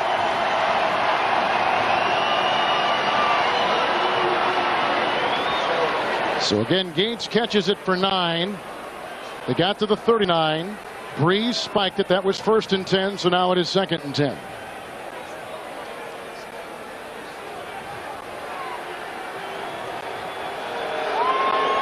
Six remain in the Redskins secondary.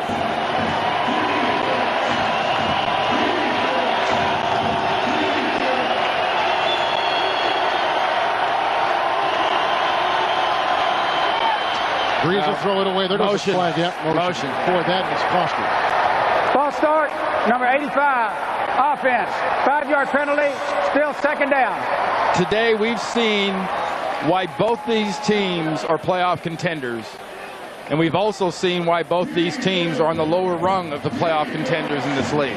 They both made plenty of mistakes at extremely inopportune times.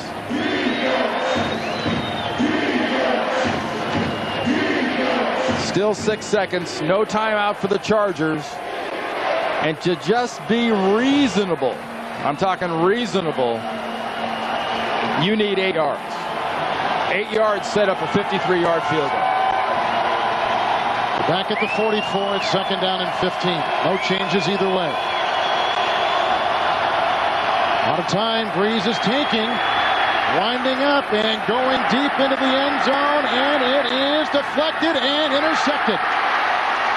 Intercepted by Walt Harris, the former first-round pick by the Chicago Bears. Ex-Colts, now Redskin. And we've got overtime in the nation's capital. Well, rule number 1 for a defense, obviously knock this thing down. But defense doesn't touch it first. It's offense that touches it first, knocks the ball up into the air. See, Antonio Gates, the former basketball player from Kent State, was one of the ones getting involved there to knock that ball into the air. And Harris does a nice job coming down with it, because there were plenty of people around that could have caught it, specifically Vincent Jackson sitting right back there in the end zone ready for it. 17-17 as they head to overtime at FedEx Field. The San Diego Chargers, the Washington Redskins. I don't know which team wants or needs this game more, but they're going to go to overtime to decide it. We'll keep you posted on what happens in Washington. Welcome back to our studios in the Subway postgame show, everyone. Greg Gumbel along with Dan Marino, Shannon Sharp, and Boomer Esiason. The Redskins had this game, and then all of a sudden they didn't. Oh, yeah, and San Diego had an opportunity to come back there. Drew Brees, although last week he played great, this week he's struggling. He has 3 interceptions in this game, but they do have a chance in overtime. I want to say this, they kept getting the ball to LaDainian Tomlinson in the second half. He really brought them back in the game. Yeah, I think both field goal kickers have failed miserably. Nate Keating, who they took it early in the draft last year, had an opportunity to put 6 points on the board. He didn't do it, and then Bryant had an opportunity for the Redskins to put 3 points on the board and possibly win the ball game. So both field goal kickers have let their team down, and now it's just a matter of coin flip, and normally whoever wins the coin flip. Wasn't it just Thanksgiving Day that people were complaining about place kickers? Well, you know, he was. Billy Cundiff did it in Dallas. Says San Diego wins the flip as they get ready to take the ball in overtime. But I got to tell you, you see 2 desperate teams playing right here. Stress level rises towards the end of the game. 2 key penalties, one against San Diego, one against Washington. Got to keep your wits about yourself. 2 teams really on the brink of falling out of the playoff hunt, and you can tell by the way that they're playing that it means a lot to them. Yeah, the Chargers are 6-4 on the season. Washington 5-5, and Washington Redskins still very much in the hunt in the NFC East. Let's run down the scoreboard for you. This Chargers-Washington game, as we said, 17-all in overtime. Welcome back to the Subway postgame show, everyone. It is all over at FedEx Field in Washington. Just 2 plays after the overtime kickoff, LaDainian Tomlinson, 41 yards to the end zone, and in overtime, the San Diego Chargers over the Washington Redskins by a score of 23-17. Dan Marino, didn't you just say LaDainian